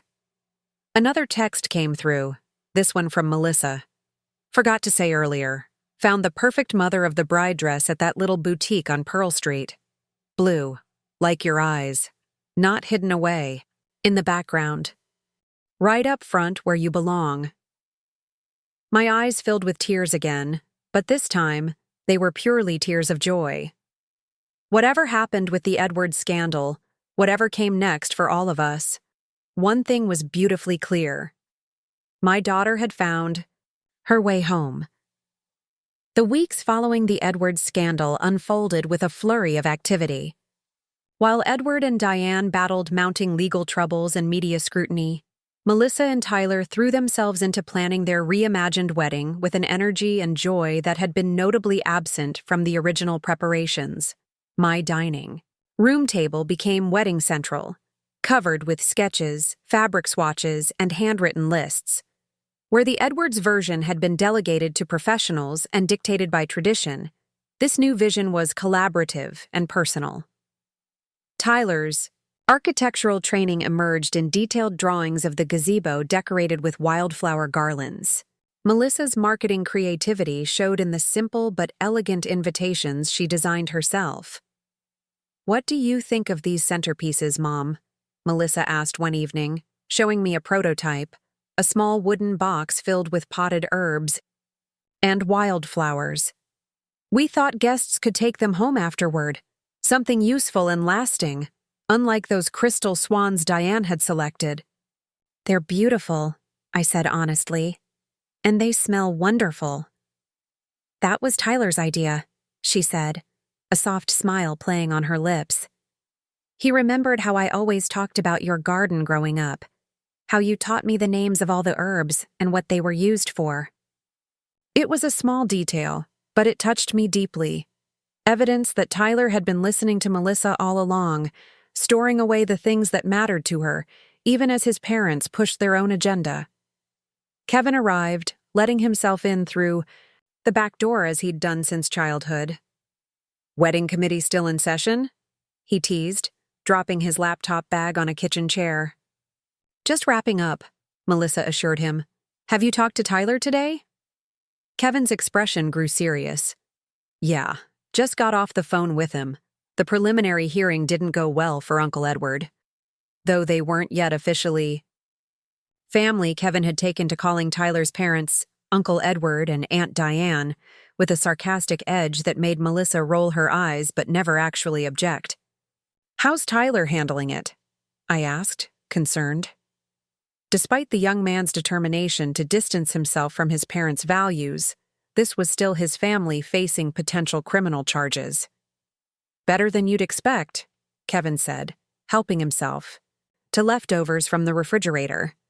He's been talking to a therapist, apparently. Says it's helping him process everything, not just the legal stuff, but the ways his parents manipulated and controlled him for years. Melissa nodded. The therapist was Simon's recommendation, actually. Simon? The Mountainview Lodge manager? I asked, surprised. He's been incredibly helpful through all this, Melissa explained. When we called about transferring the deposit to the Italy trip, he mentioned that his brother is a therapist who specializes in family trauma. Since the Edwards are well known in Denver social circles, Tyler appreciated the discretion. I marveled at how our lives had intertwined in unexpected ways. How Simon, originally just the manager of an overpriced venue I'd impulsively booked, had become a source of genuine support. Speaking of the Edwards, Kevin said between bites, have you heard the latest? Diane's been dropped from 3 charity boards in the past week. The society pages are calling it the Great Disinvitation. That's awful, I said automatically, though I couldn't summon much genuine sympathy for a woman who had tried to erase me from my daughter's wedding.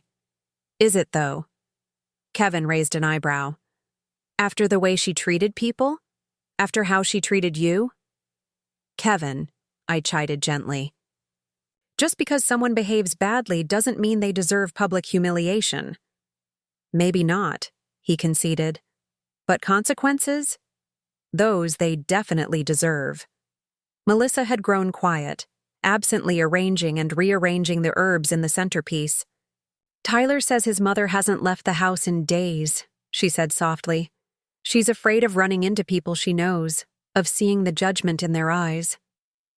I reached across the table to cover her hand with mine. Are you feeling conflicted about all this, sweetheart? She nodded slowly. Is it terrible that part of me feels vindicated? Like karma finally caught up with them. But then I remember, they're Tyler's parents and he's hurting, and I feel guilty for those thoughts. You're allowed to have complicated feelings, I assured her. The Edwardses treated you and your family dismissively. It's natural to feel some satisfaction when people who've hurt you face consequences. But, she prompted, knowing me well, enough to hear the unspoken qualification. But holding on to resentment only weighs you down in the end, and making their downfall part of your happiness story gives them power they don't deserve. Kevin rolled his eyes good-naturedly. Always the professor, Mom, turning everything into a life lesson. It's why you love me, I retorted, throwing a dish towel at him. The light moment broke the tension, and Melissa laughed, a genuine, carefree sound I hadn't heard enough lately. So, Kevin said, returning to the refrigerator for seconds, have you decided about the Italy trip? Going to use that deposit before it goes up in Edward's development smoke?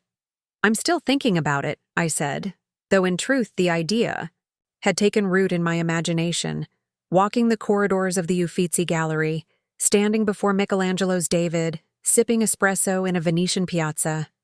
After decades of teaching art history from textbooks and slides, the possibility of experiencing these treasures firsthand was tantalizing. You should go, Melissa said firmly. After my wedding, it would be the perfect new chapter. A new chapter. The phrase resonated with me. At 58, with my children grown and established in their own lives, perhaps it was time to think about what I wanted for myself, not just as a mother or teacher, but as Barbara Wilson, woman with dreams of her own. Maybe I will, I allowed, smiling at my children's matching expressions of approval. Later that evening, after Melissa and Kevin had left, I called Carol to update her on the wedding plans.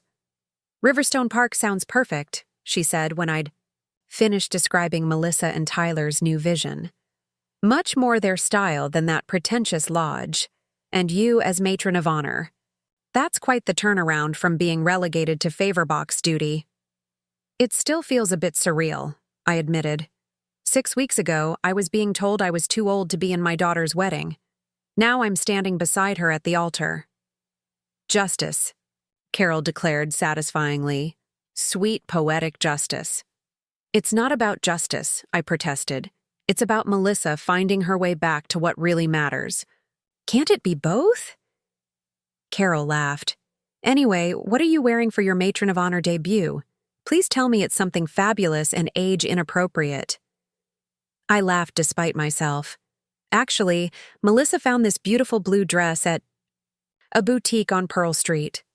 Simple, elegant, and definitely not hidden in the background. Good. You deserve to shine at this wedding, Barb. After everything the Edwards put you through, after how gracefully you've handled it all. I just want Melissa to be happy, I said honestly. To marry the man she loves surrounded by people who truly care about them. And what about you? What do you want? Carol asked, cutting to the heart of the matter as she always did. Besides your daughter's happiness, I mean. The question caught me off guard. For so long, my wants had been secondary. To my children's needs, to financial constraints, to the practical demands of daily life. I began slowly. I think I want to start living for myself a bit more, taking chances, saying yes to opportunities instead of always putting them off for someday. Like the Italy trip? Carol prompted. Like the Italy trip, I agreed. And maybe other things too. I've been playing it safe for so long, Carol. Making responsible choices, being the steady one. Maybe it's time for something different. Barbara Wilson, are you having a late-life crisis? She teased. Should I expect a red convertible in your driveway next? Don't be ridiculous, I scoffed. I could never parallel park a convertible.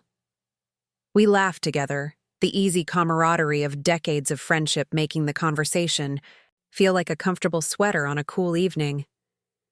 Seriously, though, Carol said, her voice softening. I'm proud of you, Barb.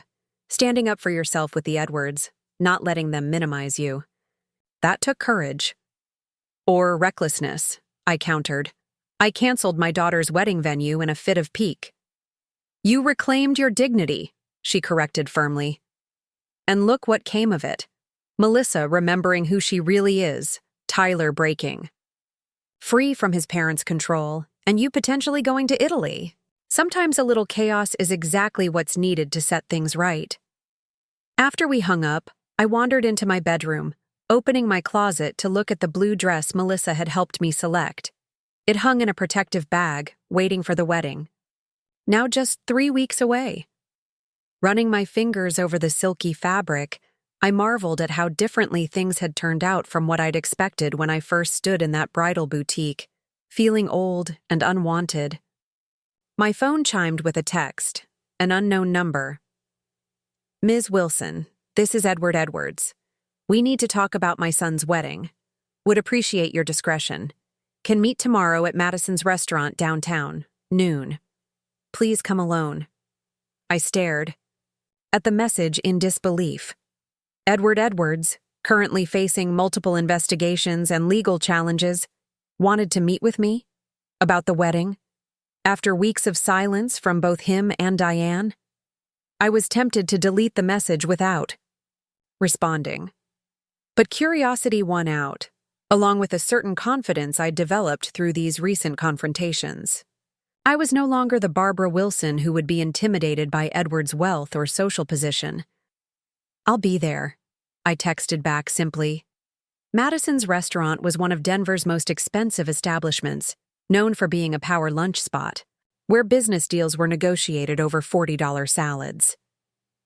As I entered the hushed wood-paneled interior the next day, I felt conspicuously underdressed in my teaching clothes, comfortable slacks and a blouse I'd chosen for a day in the classroom. The maitre d' led me to a corner table where Edward Edwards sat alone, nursing what looked like a scotch despite the early hour. He rose when I approached, extending his hand mechanically. Barbara, thank you for coming, he said, his voice carrying the practiced smoothness of a career spent charming investors and officials. I shook his hand briefly before taking my seat.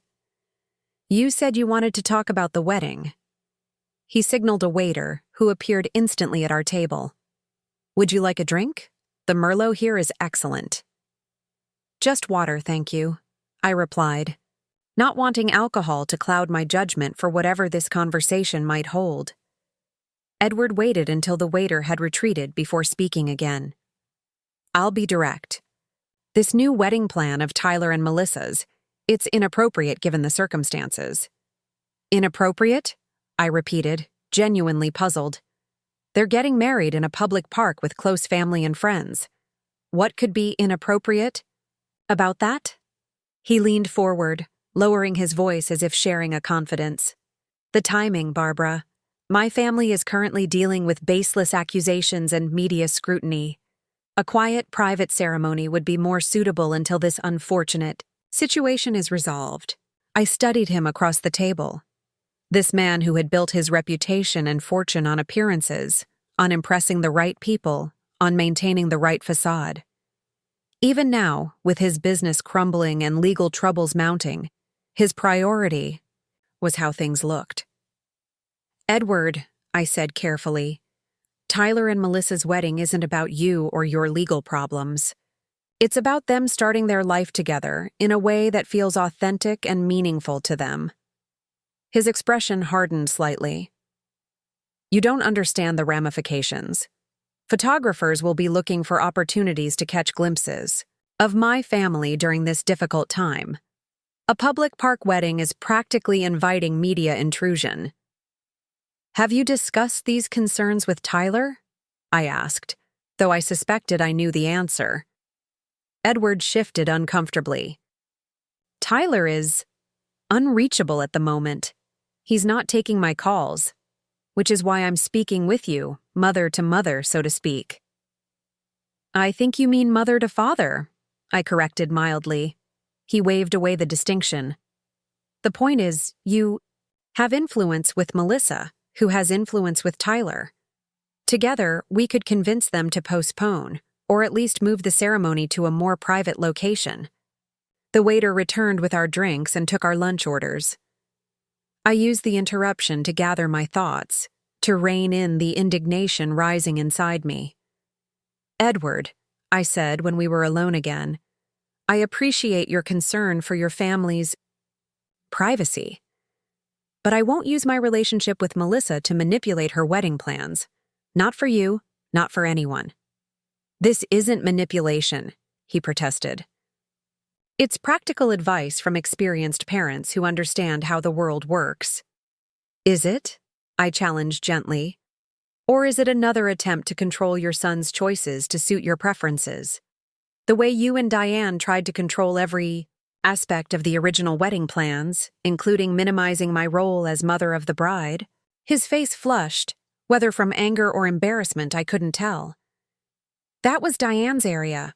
I left the wedding details to her." "And you left Tyler's feelings to her as well?" I kept my tone conversational, not accusatory. His desire for a simpler ceremony, his discomfort with the society spectacle being planned? Edward took a long sip of his scotch. "Tyler has always been sensitive, idealistic. He doesn't understand the importance of maintaining certain standards, certain appearances. Or perhaps he understands all too well what happens when appearances become more important than integrity," I suggested. "When looking right matters more than doing right." It was a pointed reference to his current legal troubles, and Edward didn't miss it. His expression darkened. "I don't need ethics lectures from a community college art teacher." The dismissive comment might have stung once, but now I found it almost amusing in its transparent attempt to establish superiority. And I don't need wedding advice from someone who prioritized impressing business associates over his son's happiness. We sat in tense silence until our meals arrived, a small salad for me, an elaborate steak dish for him. As we began to eat, Edward seemed to shift strategies. "Barbara," he said, his tone softening, "I know we got off on the wrong foot. Diane can be overwhelming sometimes in her pursuit of perfection, but we both want what's best for our children. I believe you think that's true, I acknowledged. But your definition of best seems to involve maintaining your family's social position regardless of the cost to Tyler's well-being. You don't understand the world we live in, he insisted.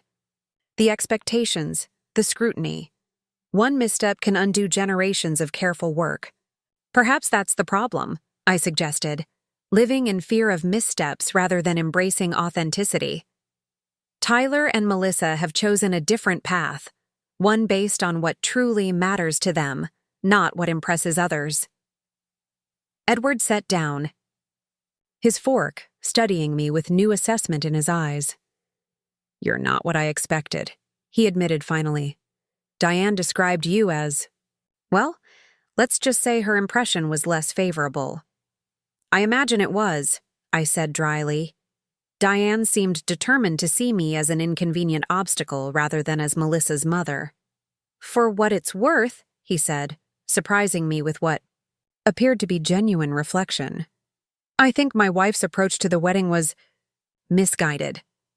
Her intentions were good. She wanted to welcome Melissa into our world, show her the benefits of our lifestyle, but her methods were somewhat lacking in sensitivity. It was perhaps the closest thing to an apology I would ever get from an Edwards. Thank you for acknowledging that. We ate in silence for a few minutes, an unexpected truce settling between us. Then Edward spoke again, his voice uncharacteristically hesitant. How is Tyler, really? He won't talk to me, and Diane is. Well, she's not handling our current situation well. The genuine concern in his question touched a chord of sympathy in me. Whatever his failings as a businessman, or even as a father, Edward clearly cared about his son. He's doing better than you might expect, I said truthfully.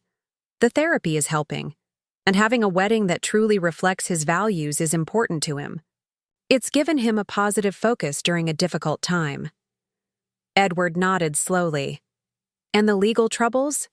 How much has he told Melissa? Everything, as far as I know. They don't keep secrets from each other. I paused, then added gently, That's a foundation for a strong marriage, don't you think? Honesty, transparency, shared values. He looked away, and I wondered if he was thinking about his own marriage, built on social advancement and shared ambitions rather than deeper connections. Will you be at the wedding? I asked, curious about his plans given the rift with Tyler. If I'm invited, he said quietly. If my son wants me there. Have you asked him? Edward shook his head. I wouldn't know what to say, how to bridge this gap between us. Seeing his genuine distress, I felt my remaining resentment soften. You might start with an apology. Not for the legal troubles, that's between you and the authorities, but for trying to shape him into someone he's not. For valuing appearances over his happiness. You make it sound so simple, he said with a wry smile.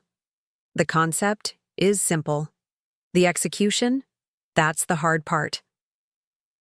As our lunch concluded, Edward insisted on paying the bill despite my protests. We walked out of the restaurant together, pausing on the sidewalk before parting ways.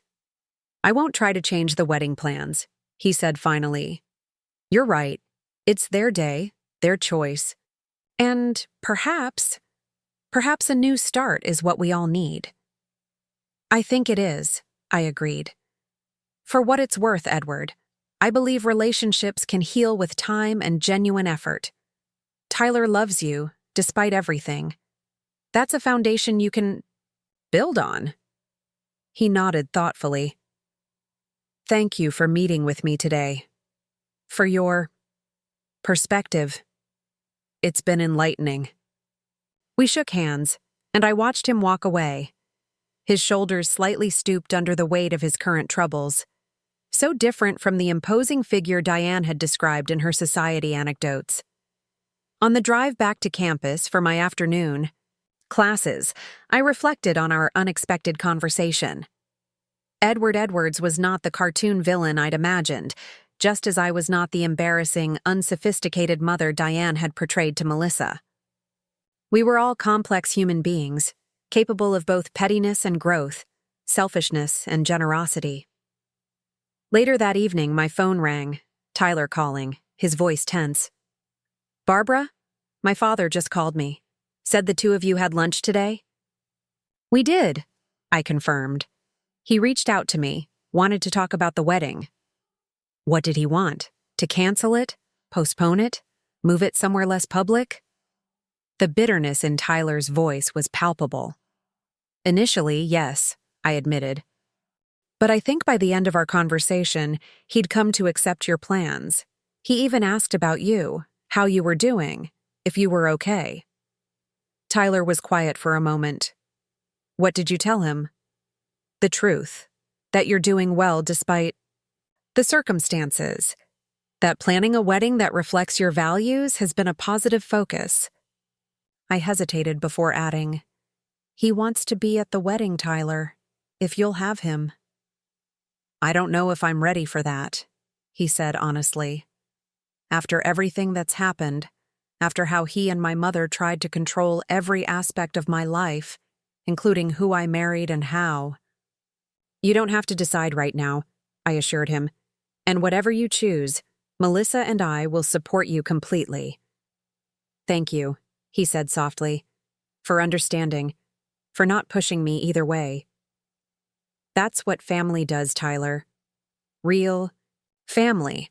Not the kind that looks perfect in photographs, but the kind that accepts you exactly as you are, imperfections and all. After we hung up, I texted Melissa to let her know about my meeting with Edward, wanting her to hear it from me rather than secondhand through Tyler. Her response was supportive but cautious. "Glad you survived lunch with the dragon." Tyler's pretty upset about his dad reaching out to you instead of him directly. "We're talking it through.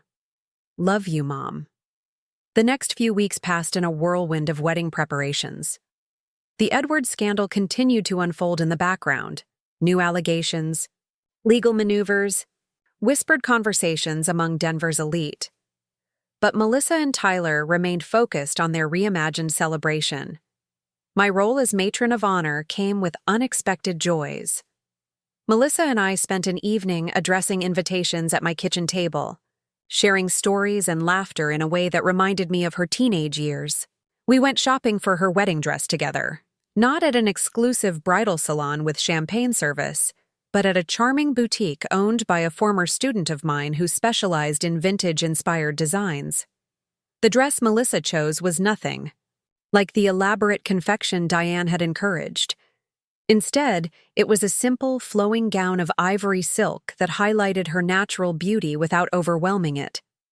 When she emerged from the fitting room, twirling slowly with an uncertain smile, I felt tears spring to my eyes. "Do you like it?"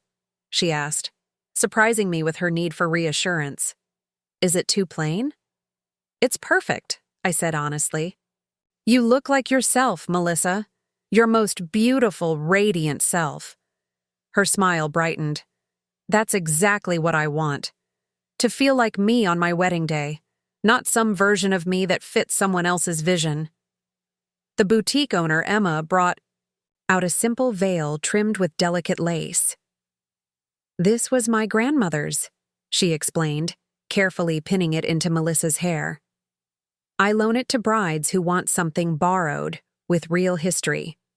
It's been worn at 67 weddings, so far, all of them happy marriages." "It's beautiful," Melissa breathed, touching the aged lace reverently. "Are you sure?" "Absolutely," Emma assured her. "Your mom was my favorite professor. She taught me to see beauty in unexpected places, to look beyond the obvious. Seems like you've learned that lesson too." On the drive home, dress carefully laid across the back seat, Melissa was quiet, thoughtful. "Penny, for your thoughts?" I prompted gently. "I was just thinking about how different this all feels," she said slowly. With Diane, dress shopping was this stressful, competitive thing. Finding the most expensive, most impressive gown. Making sure it photographed well from every angle. There was never any joy in it. And now, her smile was radiant.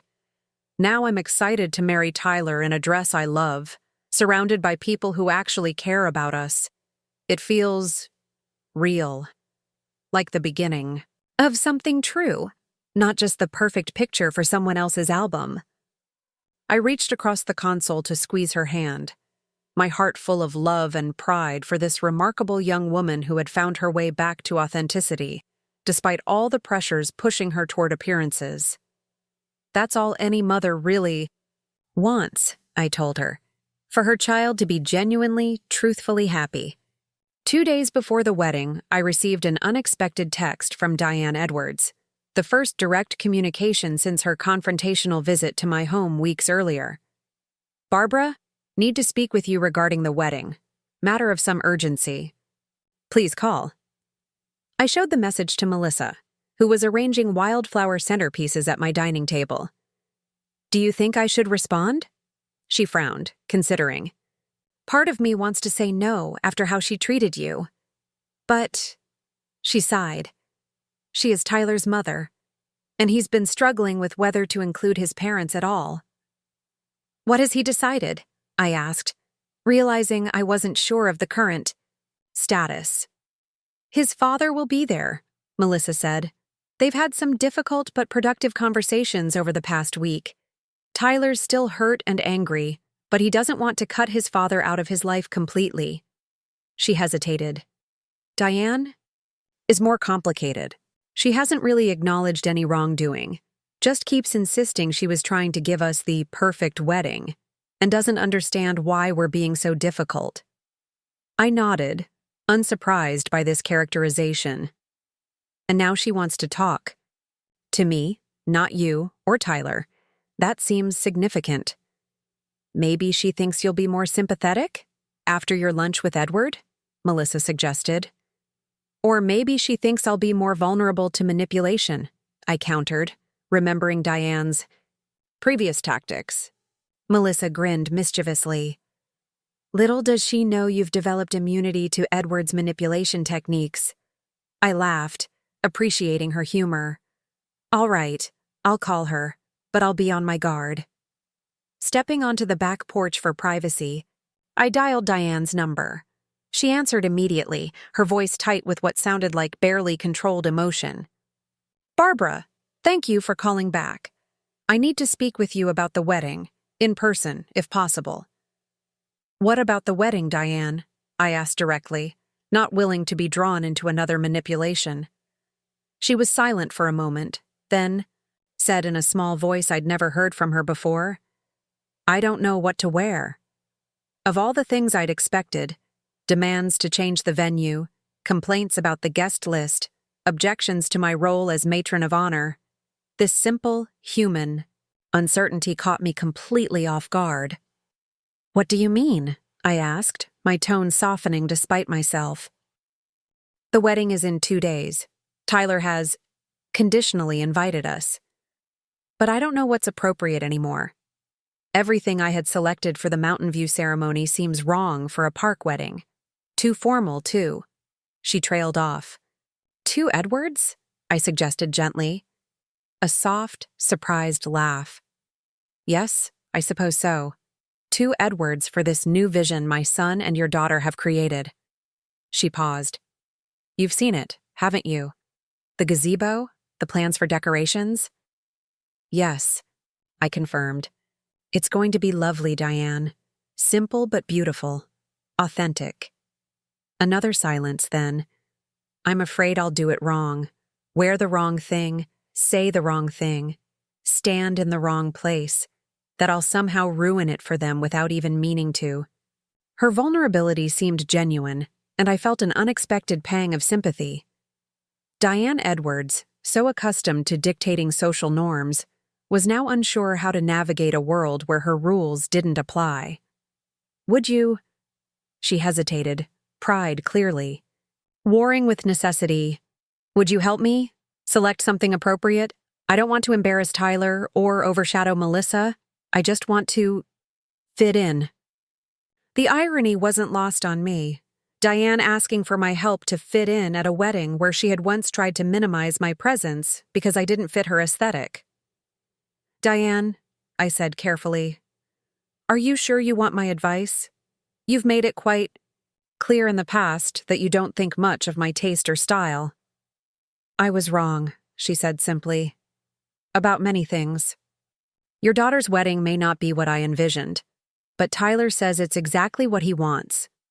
And the way you've supported them through all this, even after how I treated you, I could learn from that kind of grace." It wasn't quite an apology, but it was perhaps as close as Diane Edwards would ever come to one. And the humility required for her to ask for my help seemed punishment enough for her previous behavior. "Why don't you come by my house tomorrow morning?" I suggested. "Around 10? We can talk through options." "Thank you," she said, relief evident in her voice. "I appreciate this more than you know." As I ended the call and returned inside, I found Melissa watching me curiously. "Well, what did the dragon lady want?" I smiled, shaking my head at life's unexpected turns. "Fashion advice, believe it or not. She doesn't know what to wear to a park wedding." Melissa's eyes widened. "You're kidding. Diane Edwards, Denver's self-appointed style queen, is asking you for wardrobe guidance?" "Apparently so," I said, still somewhat bemused by the conversation. "And what did you tell her?" "I invited her over tomorrow morning to discuss it." I watched my daughter carefully, gauging her reaction. "Is that okay with you? I know she's not your favorite person." Melissa was quiet for a moment, then nodded slowly. "It's okay. Actually, it might be good for Tyler to see his mother making an effort, trying to adapt rather than control." She smiled wryly. "Just don't let her talk you into anything beige or matronly. You've come too far to backslide now." I laughed, wrapping an arm around her shoulders. "No chance of that. The new Barbara Wilson is firmly anti-beige and proudly visible." As Melissa leaned her head against my shoulder, I marveled at the journey we'd taken these past months. From exclusion to centerpiece, from hurt to healing, from appearances to authenticity. The wedding was still 2 days away, but in many ways, the most important gifts had already been exchanged. Truth, acceptance, and the courage to be genuinely ourselves, no matter who might be watching. The morning of Melissa and Tyler's wedding dawned with the kind of perfect clarity that rarely blesses Colorado in early summer. Sunlight streamed through my bedroom curtains as I lay awake, my mind cycling through a mental checklist of final preparations. The wildflower bouquets were safely refrigerated. The vintage cake topper Melissa had found at an antique shop was packed in tissue paper, and my blue dress, the one that made me visible instead of hidden, hung ready on my closet door. My meeting with Diane the previous day had been surprisingly civil. She'd arrived at my door looking almost unrecognizable, her usual perfect coiffure replaced by a simple ponytail, designer clothes swapped for jeans and a sweater. The transformation wasn't just physical. There was a new humility in her demeanor as she sat awkwardly at my kitchen table, clutching a cup of tea. "I've always known what to wear," she'd confessed. "The right outfit for the right occasion. It was my superpower." She'd laughed sadly. "Now I feel lost." Together, we'd settled on a modest blue-green dress she already owned, elegant without being ostentatious, formal enough to show respect for the occasion, but not so formal as to seem out of place in a park setting. "Thank you," she'd said as she left, hesitating at the door. "Not just for the fashion advice, for not turning me away after how I treated you." I'd simply nodded, not quite ready to fully forgive, but recognizing her effort as a first step toward something better. Now, as wedding day sunshine filled my room, I felt a strange sense of peace. The journey to this day had been tumultuous, filled with hurt and revelation, but somehow we'd all arrived at exactly where we needed to be. My phone chimed with a text from Melissa. "Good morning, matron of honor. Can't believe today's the day. See you at the park at 11 for final setup?" I smiled, typing back. "Wouldn't miss it. Bringing coffee and bagels for the setup crew." The Riverstone Park gazebo had been transformed by the time I arrived, already festooned with wildflower garlands. and simple white ribbons. Kevin was helping Tyler hang string lights that would twinkle as evening fell after the afternoon ceremony. Melissa's friend Brittany, no longer the maid of honor, but still a bridesmaid, was arranging mason jars filled with baby's breath along the path. "Mom!" Melissa called, jogging over to hug me. She wore denim shorts and a t-shirt that read, "Bride," in simple block letters, a far cry from the monogrammed silk robes Diane had originally ordered for the wedding party. "What do you think? Is it too simple?" I surveyed the scene, taking in the natural beauty of the park enhanced by thoughtful, personal touches. "It's perfect," I said honestly. "It feels like you and Tyler." She beamed, tucking a strand of hair behind her ear. "That's exactly what we wanted." As the morning progressed, more helpers arrived. My sister Patty bringing the cake from the local bakery, Carol setting up the portable speaker system for music, Tyler's college friends arranging rented chairs in neat rows facing the gazebo. Edward arrived around noon, looking uncomfortable in casual clothes, but making a visible effort to pitch in, helping Tyler adjust the final placement of the string lights. There was no sign of Diane. "Is your mother coming?" I asked Tyler quietly, when we had a moment alone. He nodded, his expression a mix of hope and wariness. "She said she needed some time to prepare herself. Dad thinks she's still struggling with everything, the legal issues, the social fallout, this new version of our wedding." He shrugged, a gesture that tried for nonchalance but couldn't quite achieve it. "If she comes, great. If not, we'll be okay." The tenderness in his voice, the maturity with which he approached his mother's difficulties, confirmed what I already knew. Melissa had chosen well in this young man who could show compassion even toward those who had hurt him. At 1:00, we all dispersed to get ready for the 3:00 ceremony. Melissa came with me to my house, where we'd arranged to prepare together. Another departure from the original plan of separate bridal suites at the Mountainview Lodge with professional hair and makeup teams. In my modest bathroom, I helped my daughter into her simple ivory gown, zipping the back with hands that trembled slightly at the significance of the moment. She turned to face me, young and radiant, and so completely herself that my heart ached. "With love." "You look beautiful," I said, adjusting the vintage veil Emma had loaned her. "So do you," she replied, eyes welling with tears as she took in my blue dress. "I'm so glad you're here, Mom. Not just physically, but really here. Part of everything. I can't believe I ever thought." She trailed off, shaking her head in disbelief at her former self. "It's behind us now," I assured her, careful not to smudge either of our minimal makeup. "Today is about looking forward, not back." When we arrived at the park, guests were already gathering, a small, intimate group of about 50 people who truly mattered to the couple. I noticed Edward, standing near the gazebo, looking anxiously toward the parking area. Following his gaze, I spotted a figure hesitating at the edge of the gathering. Diane, elegant in the blue-green dress we'd chosen, clearly gathering courage to approach. "I'll be right back," I told Melissa, who was greeting her former college roommate.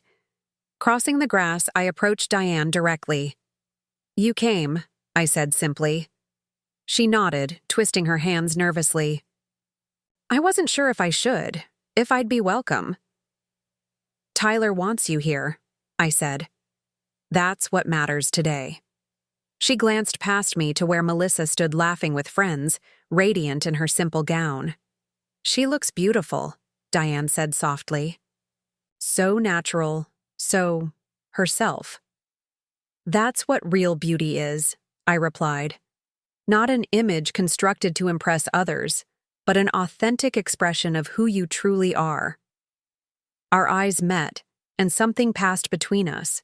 Not quite friendship, not yet, but perhaps understanding.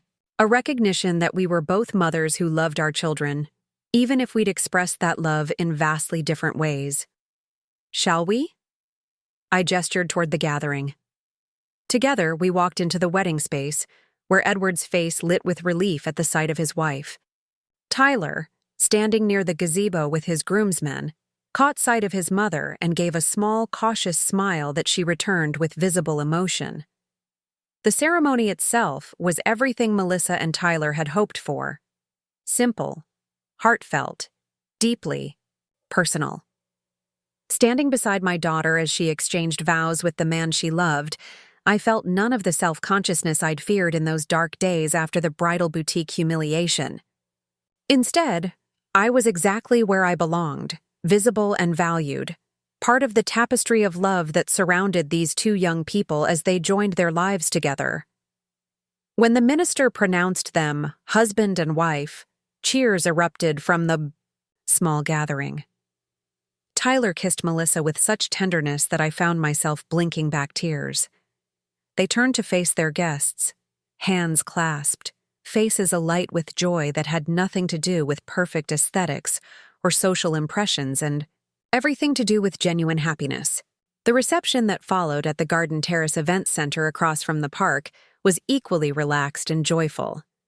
String lights twinkled over the patio, where people danced to music played by Tyler's college friend's band.